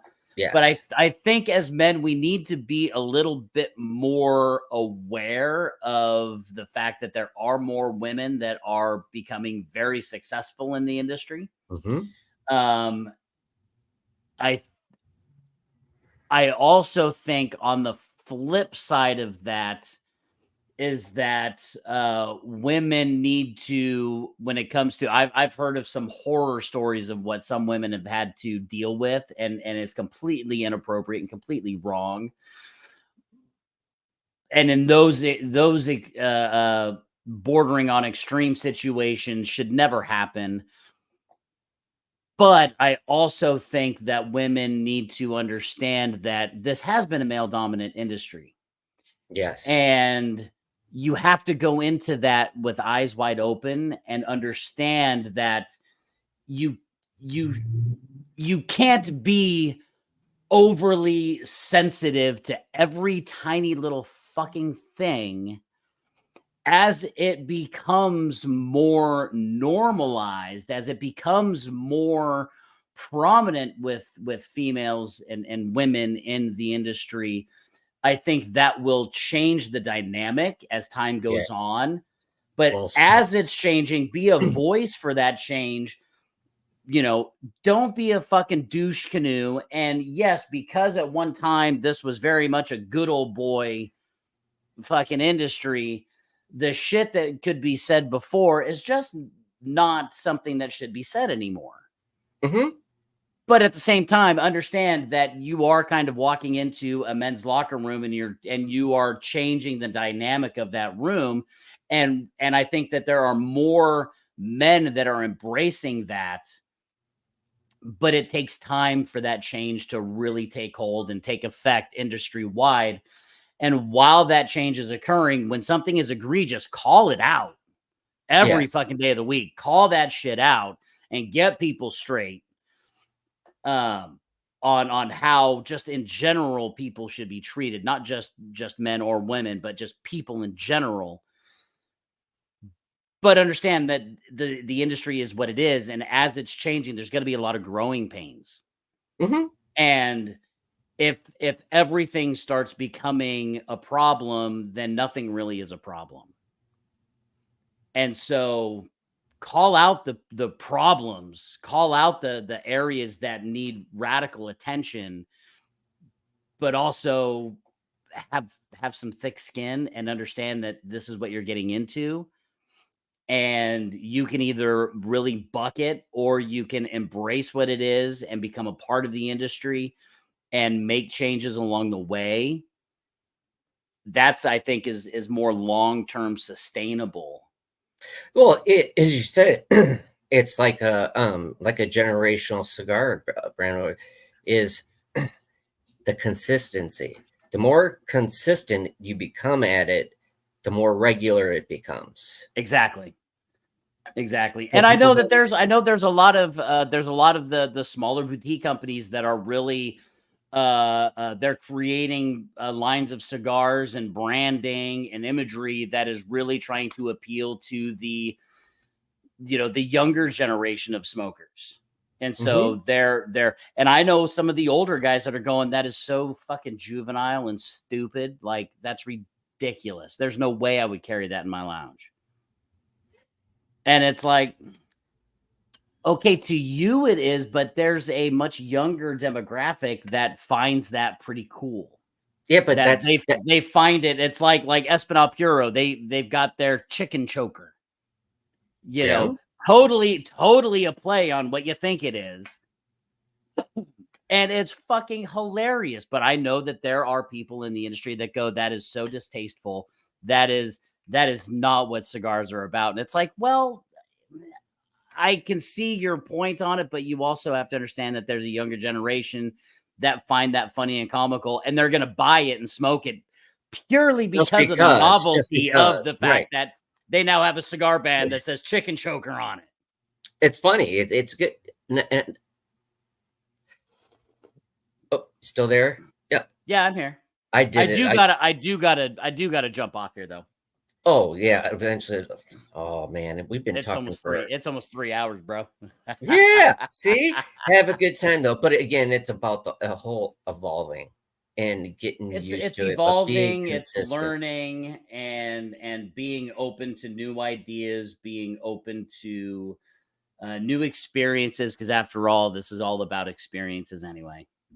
Absolutely, and make things what you can for today and all that. Make them Yep. count. Make the Yep. choices that you do every single day.